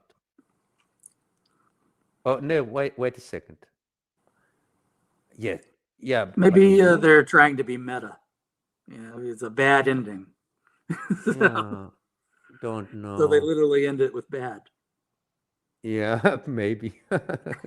My least favorite song of Mike. Really, I there is another one after Bad. There is another one in the end credits, but I thought, oh my God, they really don't want to win me over. Don't end it with Bad. I really thought, please don't end it with Bad. End it with any other one, but please not with Bad. Yeah. So they lost one critic. They lost directly with me, just with Bad. That was a bad decision. So yeah, I would say let's leave Michael alone. Leave me alone. This was, by the way, the music video in Moonwalker. They played the whole music video from Leave Me Alone. That was great. And also I think you see also Smooth Criminal complete in Moonwalker. So yeah, I like Moonwalker much more than I like Michael. So this is actually just a recommendation for Moonwalker and The Wiz. Yes, and The Wiz. Yeah. And Michael, I really can't recommend it. I can't. The music is okay. If you just into the music and you just want to see your music reenacted, kind of. Yeah. I think that's what they're trying to do. I think that's all they're trying to do. But if you want to know anything about Michael Jackson, this is not the place where you find it. Yeah. And I'm for sure never going to rewatch it again. Not even for the music, because Well, you have the real music. the movie itself has not enough substance. I rather rewatch Moonwalker, for example, because it has more substance than this one. You get more information about Michael in Moonwalker than you get in Michael, which is crazy. Yeah, so we now can talk about the TV section a little bit. And I would say for Doctor Who season 9, because I want to end the stream on a high note, not like Michael. Don't want to end it with something like bad. And that's why I talk now first about Doctor Who season 9. And after that, we talk about the next one. Yeah. Doctor Who season 9. What's your experience with this season? Well, with Doctor Who, you get with this season. This is the third Doctor. I think it's the third season of the third Doctor, or the ninth. It's the ninth season from start from 63, but it's the third season with the third Doctor. And you do get the Daleks back from it's the first time we see them in, I think, 5 years. Yes, and also we get the Master back. Yes, the Master, which is the highlight of the season. They do some interesting things with that. Yeah, we get two episodes with the Master this time. And he's kind of connected to a couple of other stories too, I think, tangentially. But he's you have this I remember there's the TARDIS had like this set that looked different. The one with the time bot monster or whatever. What was that? We have Day of the Daleks, the Curse of Peladon, the Sea Devils, the Mutants, and the Time Monster. Yeah, that's the 5 episodes of this season. And the Sea Devils and Time Monster is with the Master. Yeah, that's what I'm thinking of. I think that's the highlight of the season. Although the Daleks are fun. Yeah, so the Day of the Daleks, we had a kind of UN meeting in the future where the Daleks they make and we have it plays also in the 22nd century, where the Daleks have taken over the Earth by assaulting an UN meeting in the 70s or something like that. This was a kind of crazy plot. Which we see a lot of that in the 60s and 70s and television, and I think the Batman 66 movie did that. Yeah, but did that much better, much crazier, where he can't get rid of a bomb. You never can get rid of a bomb. He's genius. Yeah. Yeah, and for sure much better Batman than these stupid new ones, these brooding ones. Much more entertaining, at least. I concur. Oh my God, this dark Batman! I'm so sick of all this darkness in this superhero stuff. They went really too far. After Watchmen, everything tries to be dark and brutal and realistic and whatsoever. Don't know. Don't know if this is the way to go with superheroes, which are kind of ridiculous in themselves. You really have to make them realistic? I don't know. Yeah, you need to be a little lighter, colorful. Yeah, for the fun. I'm missing the fun of all this stuff. And but let's go back to Doctor Who. I agree. I would say the master episodes, the third and the fifth one, are the best ones in this season. And I'm looking forward to the next season, season 10, where we get the last appearance from the master, by the way. Yeah. So what do you think of the third Doctor? I like the third Doctor. For me, he's okay. He comes off sometimes like a wizard, like he's dressed. I like my doctors to be a little more eccentric. Yeah, and the things his outfits are definitely in that category. Some things I can't get used to is for example his Doctor Mobile or Doctor Car or whatever. Yeah, I think that's kind of lame. This is kind of lame, yeah. And also where his plate says "Who." Really, who had this great idea? Why should his plate say "Who"? I don't understand. He's not Doctor Who. He's just the Doctor. So it would even make more sense if his plate would say Doctor and not Who. Yeah. If it had to say anything. But the cheapness of these seasons, they really come through with things like that. That they can't afford to go have big adventures and so on.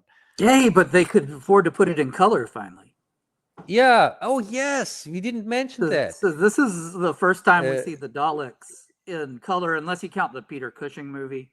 Yeah, you saw. Yeah, as you said, the Peter Cushing movie did it already. But the first first time on television. But the Peter Cushing movies are for me not canon anyway. Yeah, I don't think they're. And the reason for that is they aren't canon. they are from Amicus here, this Hammer knockoff company. This company that is not Hammer, but it's constantly confused with Hammer. Yeah, well, they did have Peter Cushing. Yeah, because they have the same, partially the same directors, the same actors, and things like that, and so people, of course, they confuse them with Hammer. But they aren't Hammer. The company is called Amicus. And I made a review on that, by the way, on that subject matter. In one of my Jekyll and Hyde reviews, I explain this situation with Amicus. Because one of them, one of the Frankenstein ones is a Hammer special, and one of the Jekyll and Hyde ones is the Amicus special, so that you get the difference between these two companies. Yes, and so I'm looking forward to season 10, and I think do we get in season 10 the new Doctor? I think no. I think it's another season with the third Doctor. I think the new Doctor. Who was the 10th Doctor? I think in season 10. Yes, I think in season 10, half of season 10, and halftime we get a new Doctor. Not sure, but I have something like that in my mind. Yeah, but let's see. Talk about that on our next stream. So I wanted to end the live stream on a high note by talking about Battlestar Galactica, which I really enjoyed. I just watched it right before the stream. I have seen it many times as a child on TV, and I don't know the TV series. I have seen 1 or 2 episodes from the TV series back then as a child on the Dutch channel with in English with Dutch subtitles. Yeah. So I don't know. Movies basically they were like the TV series is basically they're all special event like 2-part movies that they I guess put together, and then you have your one season of Battlestar Galactica, and out of those this I think was the perfect mix. Yeah, I agree on that. Perfect tone and mix. The first one was just very kind of depressing. They get wiped out and they're on the run, and it's a spectacle, and it's great. The how Galactica starts, and there's always just this tone of it's just kind of depressing. The character dies, or and this one is just there's a little misdirection with Kane. You have Lloyd Bridges playing this character. Yeah. He knocks it out of the park, and he's such a great juxtaposition to Lauren Green's Adama. Yeah, but I really like with this. For me, it's a movie because I didn't even know that the Galactica movies are just part of the TV series. I found that out later after I've already seen them as a child, as I said.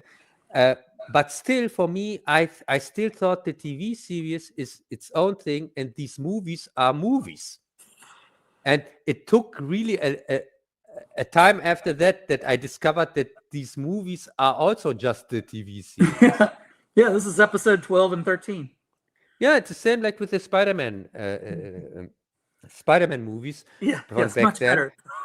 Right. I saw these 3 movies, and I saw the third one in the cinema, and I didn't know back then also that this is just the TV series cut together as a movie.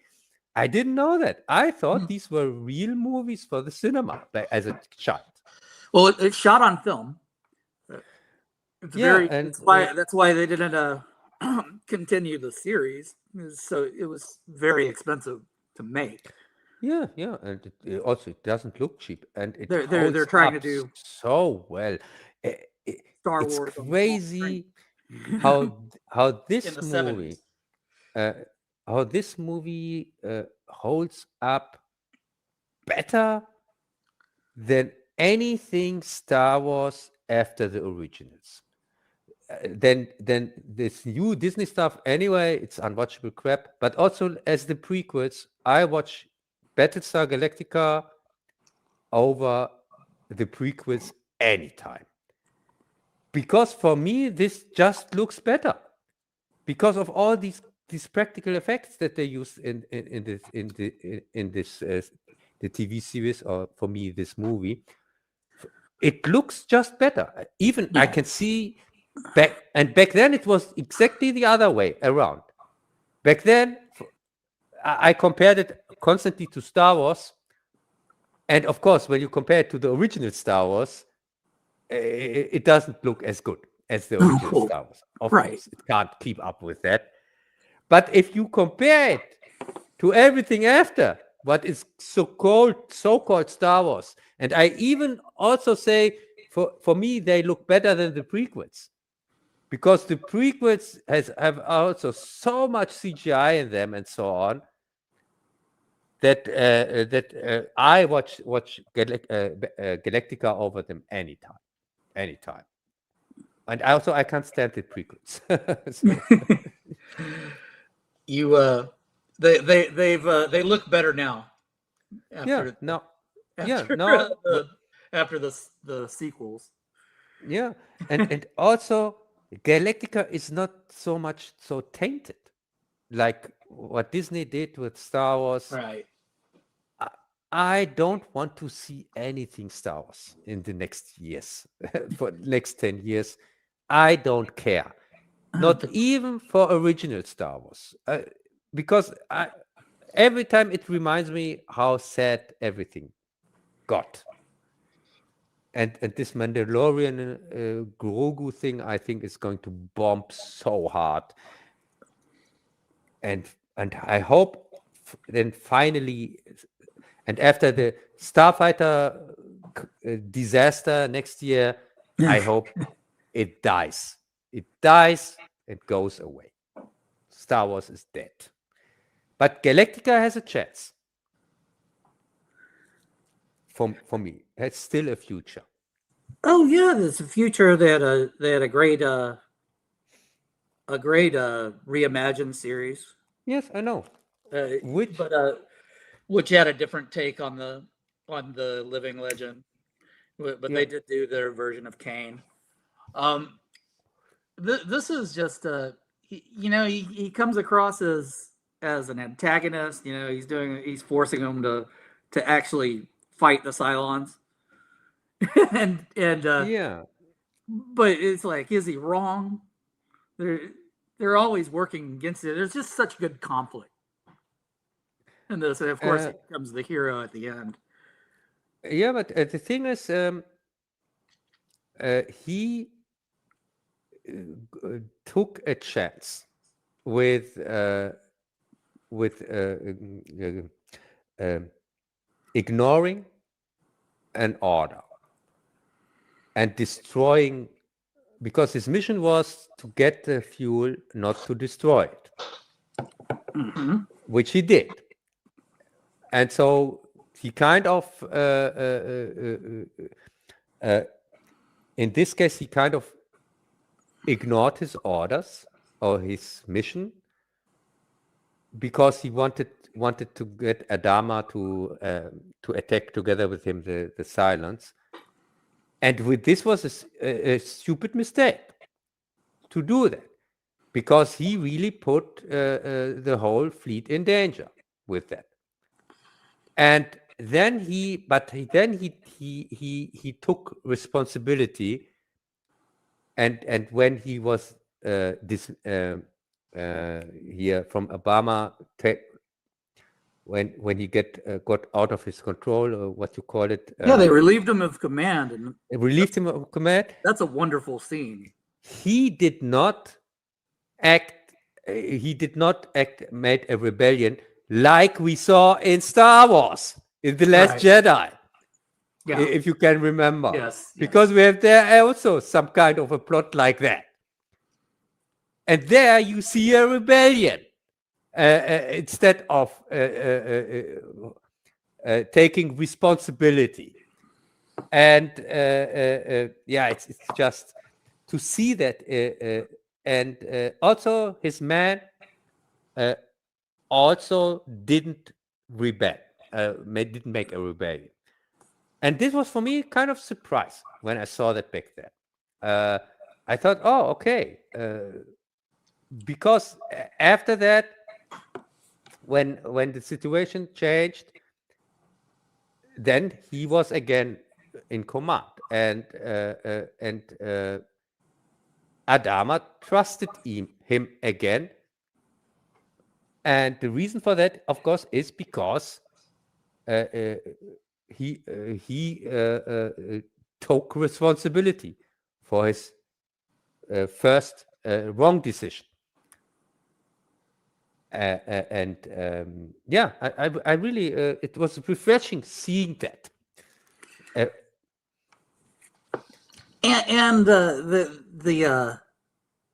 was genuinely funny at times. Is the interaction between these two completely different styles, between the Pegasus and the Galactica, and how when you get Baltar at the end and Kane's coming right for him, it's genuinely funny. There's just so much entertainment. There's so much going on between all the characters. Yeah, and that they don't spend a lot of time explaining. It naturally flows with the story. Yeah, and how Baltar reminded me so much of Vader, kind of.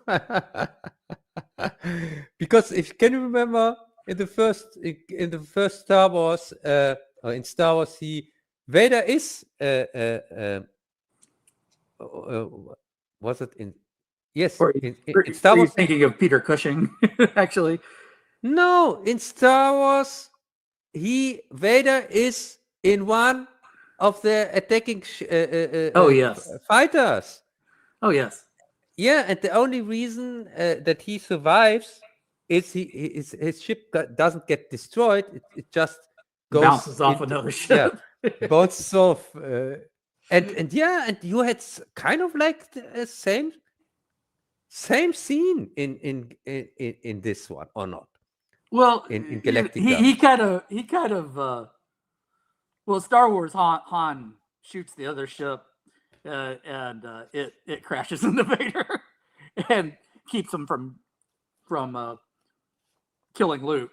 And then he gets the clean shot. And this Baltar sees Kane coming, and he actually pulls back. So instead of having but you have a kind of the same situation that the commanding that destroys them. that the guy basically Baltar gives up their advantage because he's afraid of.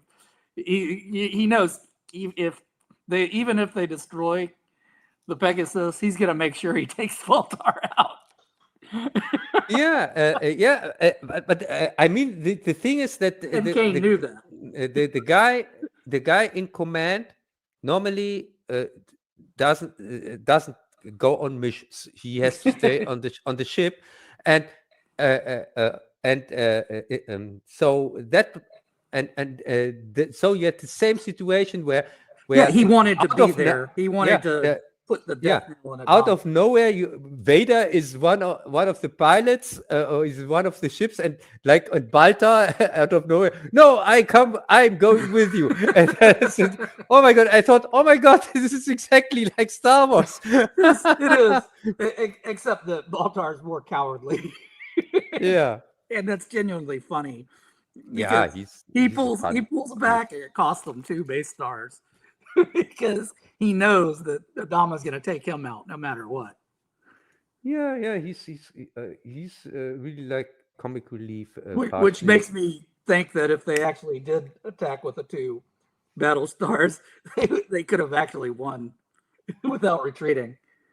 Yeah, maybe, but no. But Adama has a good point, because from his point of view, these humans that he has in his with his ships, with the 200 ships, are the last humans in the galaxy.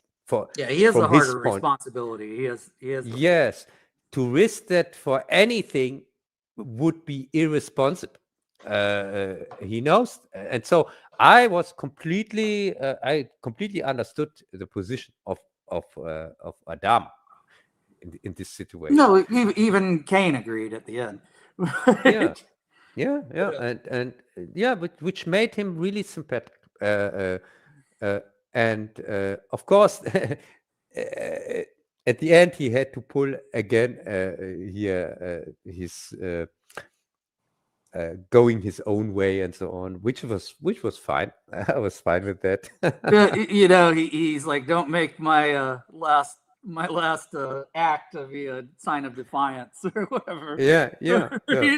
So Adama had to give him his blessing. Because he was gonna do it anyway. It's just watching Galactica is just fun. It's entertainment pure. This is really, and I know there's so much stupid shit in there which doesn't make any sense. Putting a fire out, fire in space. Yeah, even when you have this hole where the ships come in, and there it's burning. What is burning there? I don't understand. So you have to make another hole from the outside? Why? Couldn't you just open the door or something like that? Open a short or whatever? I didn't understand the problem with the fire. I didn't get it, because you had a hole in in your back, you had this big hole where the ships fly in. Yes.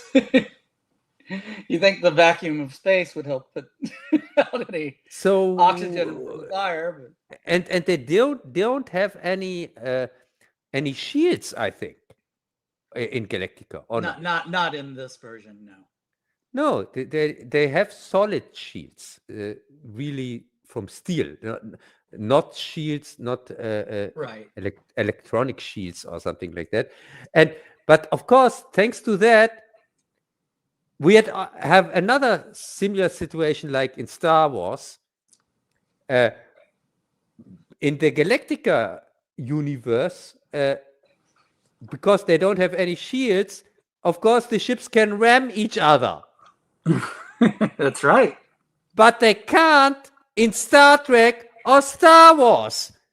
But in the new Star Trek and new Star Wars, they exactly do that. Yeah, light speeds. Yeah. And they can only do it that once, apparently. Yeah, they ram each other, like also in the reboot here from Jar Jar Abrams here. He uses the starships like cars or whatever. As they have never ever invented shields or something like that. Yeah, and when have we ever heard of fuel in Star Wars until these new movies? And fuel was never like a thing. No, it was never a thing. About. But do you know where fuel was always a thing? In Galactica. Yes, and in The Last Jedi, it's very Galactica because you have the slow-moving fleet worried about fuel, and they're tracking them through light speed, just like they do in Galactica. They do in Galactica, but in worse. They can't keep up with Galactica. I wished I would have seen exciting fights and adventures like in Galactica. But they didn't have that in the stupid Disney Star Wars. It's because it's just crap. Yeah, so we're going to talk. Maybe we're talking a little bit more about Galactica next time because it's when Greg is here, and I'm going to add to this second Galactica movie. I'm going to add to that the first one. Okay. So that we have another movie that we can talk about next week. The casino scene. Well, I haven't seen it in years. I haven't seen it since 30 years. It's a hard watch, but it is spectacle. It's very well made for its time. But hey, as a child, I have seen it many times when it ran on TV. But I was a little child back then when I saw it, and I have very nice memories about it. No, it's it's wonderful that they're trying to rip off Star Wars, as you would say, but they're not. They're really doing something very different. But there's really more. It reminded me. It has kind of a Western vibe. Wagon Trail thing. Yeah. So and really, for me, this was just fun entertainment. It was not. And you have seen always the same shot. These three Cylon ships, and the one in the middle always gets it. It's always the one in the middle that gets it, and then the others fly in different ways. And also very funny when they say here you go back or you go to this save our lead commander whatsoever, and the other one goes after the Pegasus, and then you see the silent ships, how these ones go to the left side and the other ones go to the right side. It's really it's made so simple that everyone gets it, and so of course they go in different directions. Yeah, sure.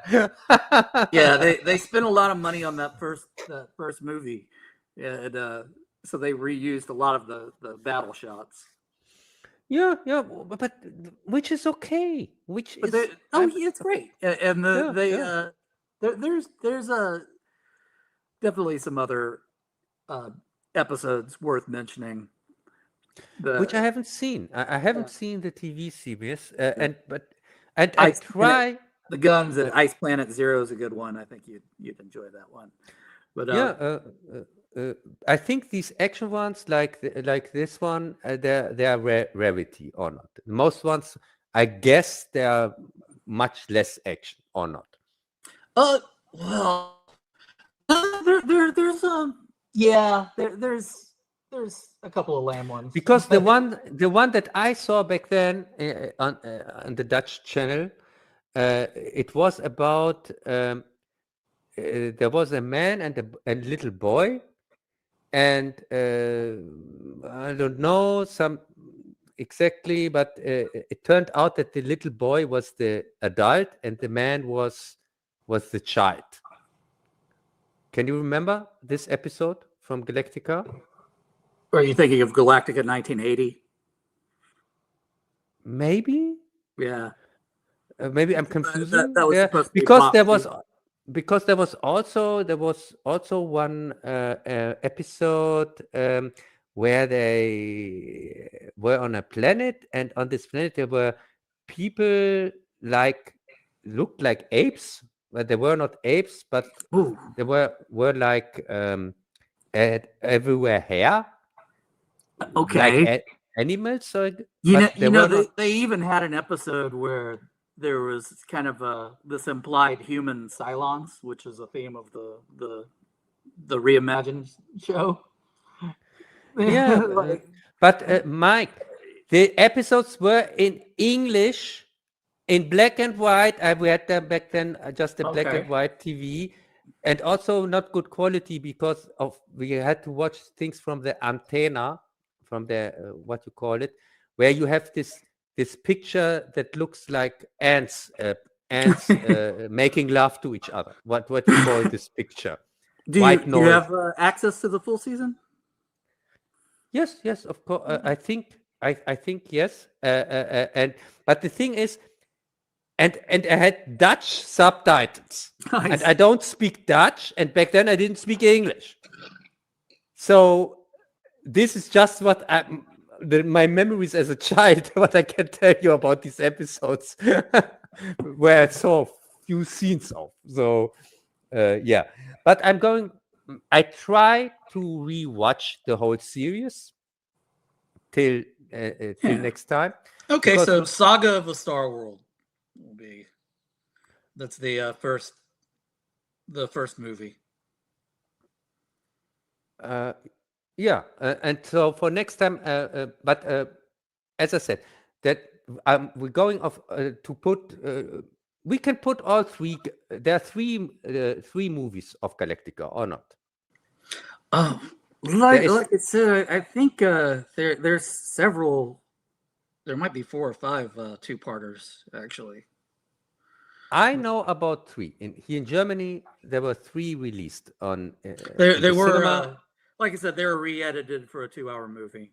Yeah, but here in Germany, 3 of them had a cinema release in our town here. Yeah, cinema release, and were also constantly running on TV. Yeah, that's probably true then, as far as actually being released in theaters. And this is the second one.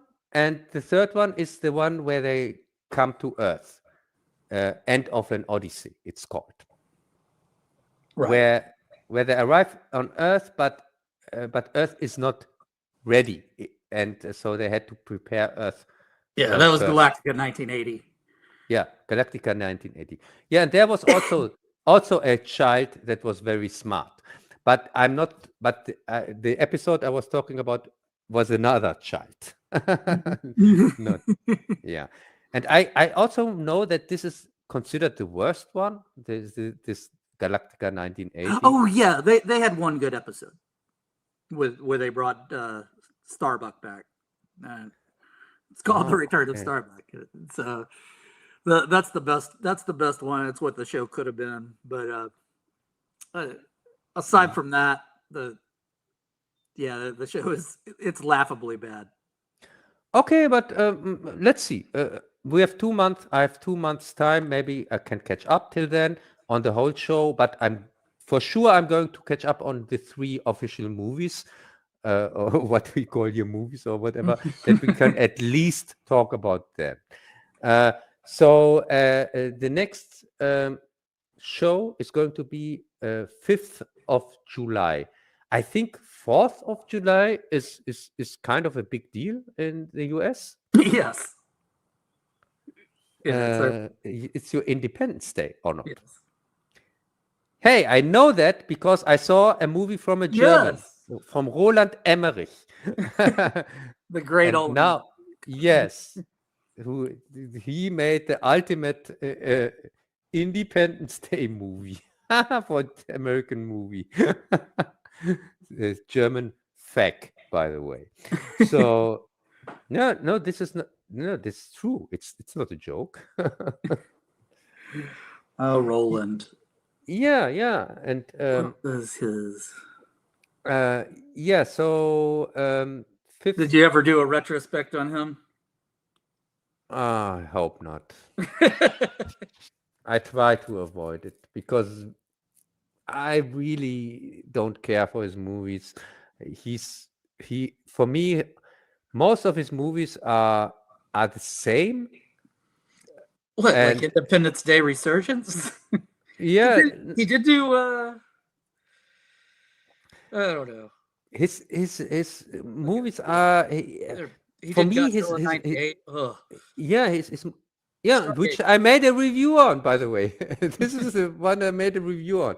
But his movies they are so soulless, because for me, many of his movies play in America, are American movies.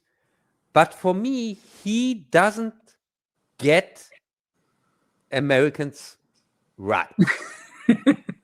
Because he doesn't, for me, his picture in his head that he has from America or Americans in general is artificial. It's just cliches, or what you call here. It has nothing to do with real Americans, or at least from my point of view. I think because he doesn't know how humans act in general.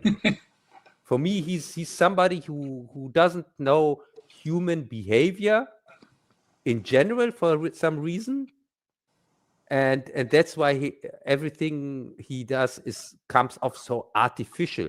So like you are copying a Spielberg, or copying your favorite movie or something like that, and everything he does is, for me, really like copying, trying to copy reality, or something like that, but unsuccessfully. Yeah, it has, for me, every time this where I thought, no way, people don't behave like that.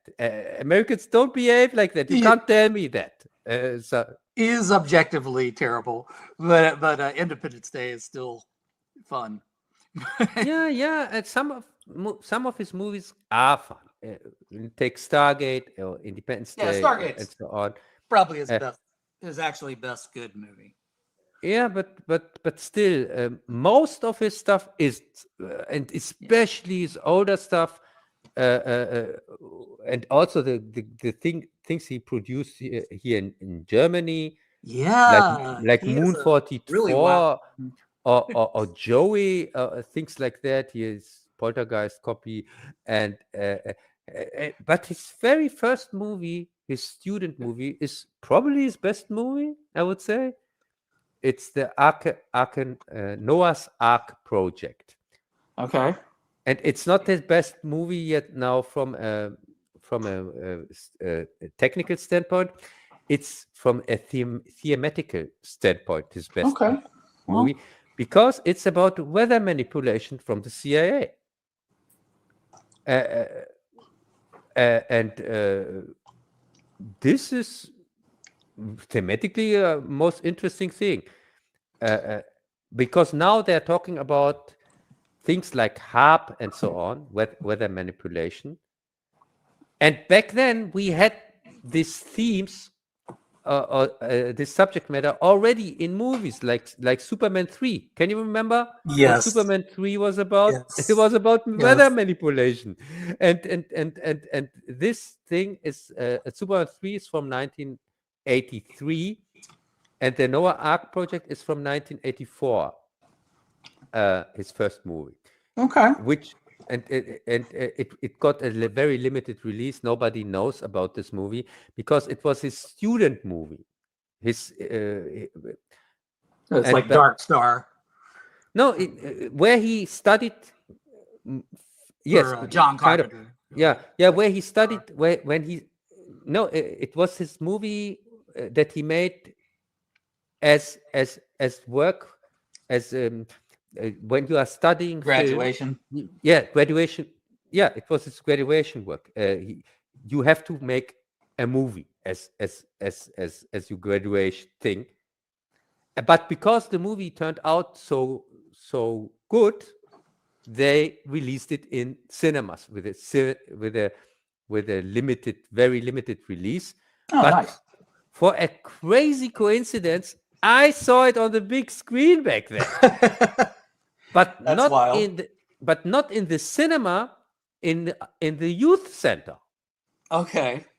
Our youth center had a projector where they where they could project cinema movies. And that's cool. Yes. And there I kind of saw it in the cinema. Nice. His first movie. And I didn't know anything about Roland Emmerich or that he is a director, because back then nobody knew about him. I just saw this movie, which back then brought me to tears because I was very young when I saw it, and I wanted to see something like Star Wars or Battlestar Galactica science fiction. Because I thought this is a science fiction. And you said, I can't wait to see more from this Roland Emmerich guy. No, the thing is, the crazy thing is when I would rewatch the movie now, 30 years later, 40 years later, or whatever, I would probably think it's Roland Emmerich's best movie. It's interesting. Because now as an adult, for me, it's not so... I'm not so much interested in explosions or starfights or whatever. I'm more interested in the theme of this movie, the secret organizations or CIA or whatever using satellites to manipulate the weather. And that's what the movie is about, and that's why it's set in space, because it's set in a satellite in space, where somebody has to is working there, and he's kind of the main and only character in the movie. This is before they knew about cloud seeding. It's really I have to rewatch it, but I didn't had the chance to rewatch it since then, and also not the urgency, because it's from when I discovered it's from Roland Emmerich. I thought. No, I'm not so fast, but I should rewatch it. Yeah. Okay. So I think that's it. Yeah, that's it. And so thanks for being here, jumping in, and I hope that you are going to be a regular on the stream, if you don't mind. Yeah, I'll be back. Yeah, and as I said, this stream is just every 2 months, so it's really not. You have really much time to prepare. And but what is with Discord? Do you have a Discord? I do. I just haven't used it in over a year. But I could I have to relog into it and find it. But yeah. Yeah, because we need a way to communicate. And I have lost my Discord and had to make a new account. So if you log in and you have me in there, it's probably my old account. Okay, well, where just I'm send it to logged. Greg and I'll look it up. Yeah. So it would be nice because when I sent an update on the live stream, you are the only one I can't send it to because I don't have your Discord. I have also Telegram, but I'm not sure if you use that. No. Yeah. So exactly what I thought. Not familiar with it. Yeah. So I would say at best we stick at first to Discord. And my name there is Real Cup, so that you know Real the Cup. real one. Okay. Real Cup. But well, mine's High Ground Cantina, so you might be able to find it. Yeah, maybe if I'm you sure are I'm the only one with that name. Okay. I tried to track you down with that Yeah. name. Okay, that's a good idea. Maybe I should search for that. And yeah, so much for that. The next one is so 5th of July is no problem, I guess, because it would be a problem on 4th of July or not. Yeah, but 5th should be okay. Yeah, 5th should be fine. Good. Okay, then we keep the 5th of July, and so as I said, thanks for being here, and I would say till next time, and we are done. All right.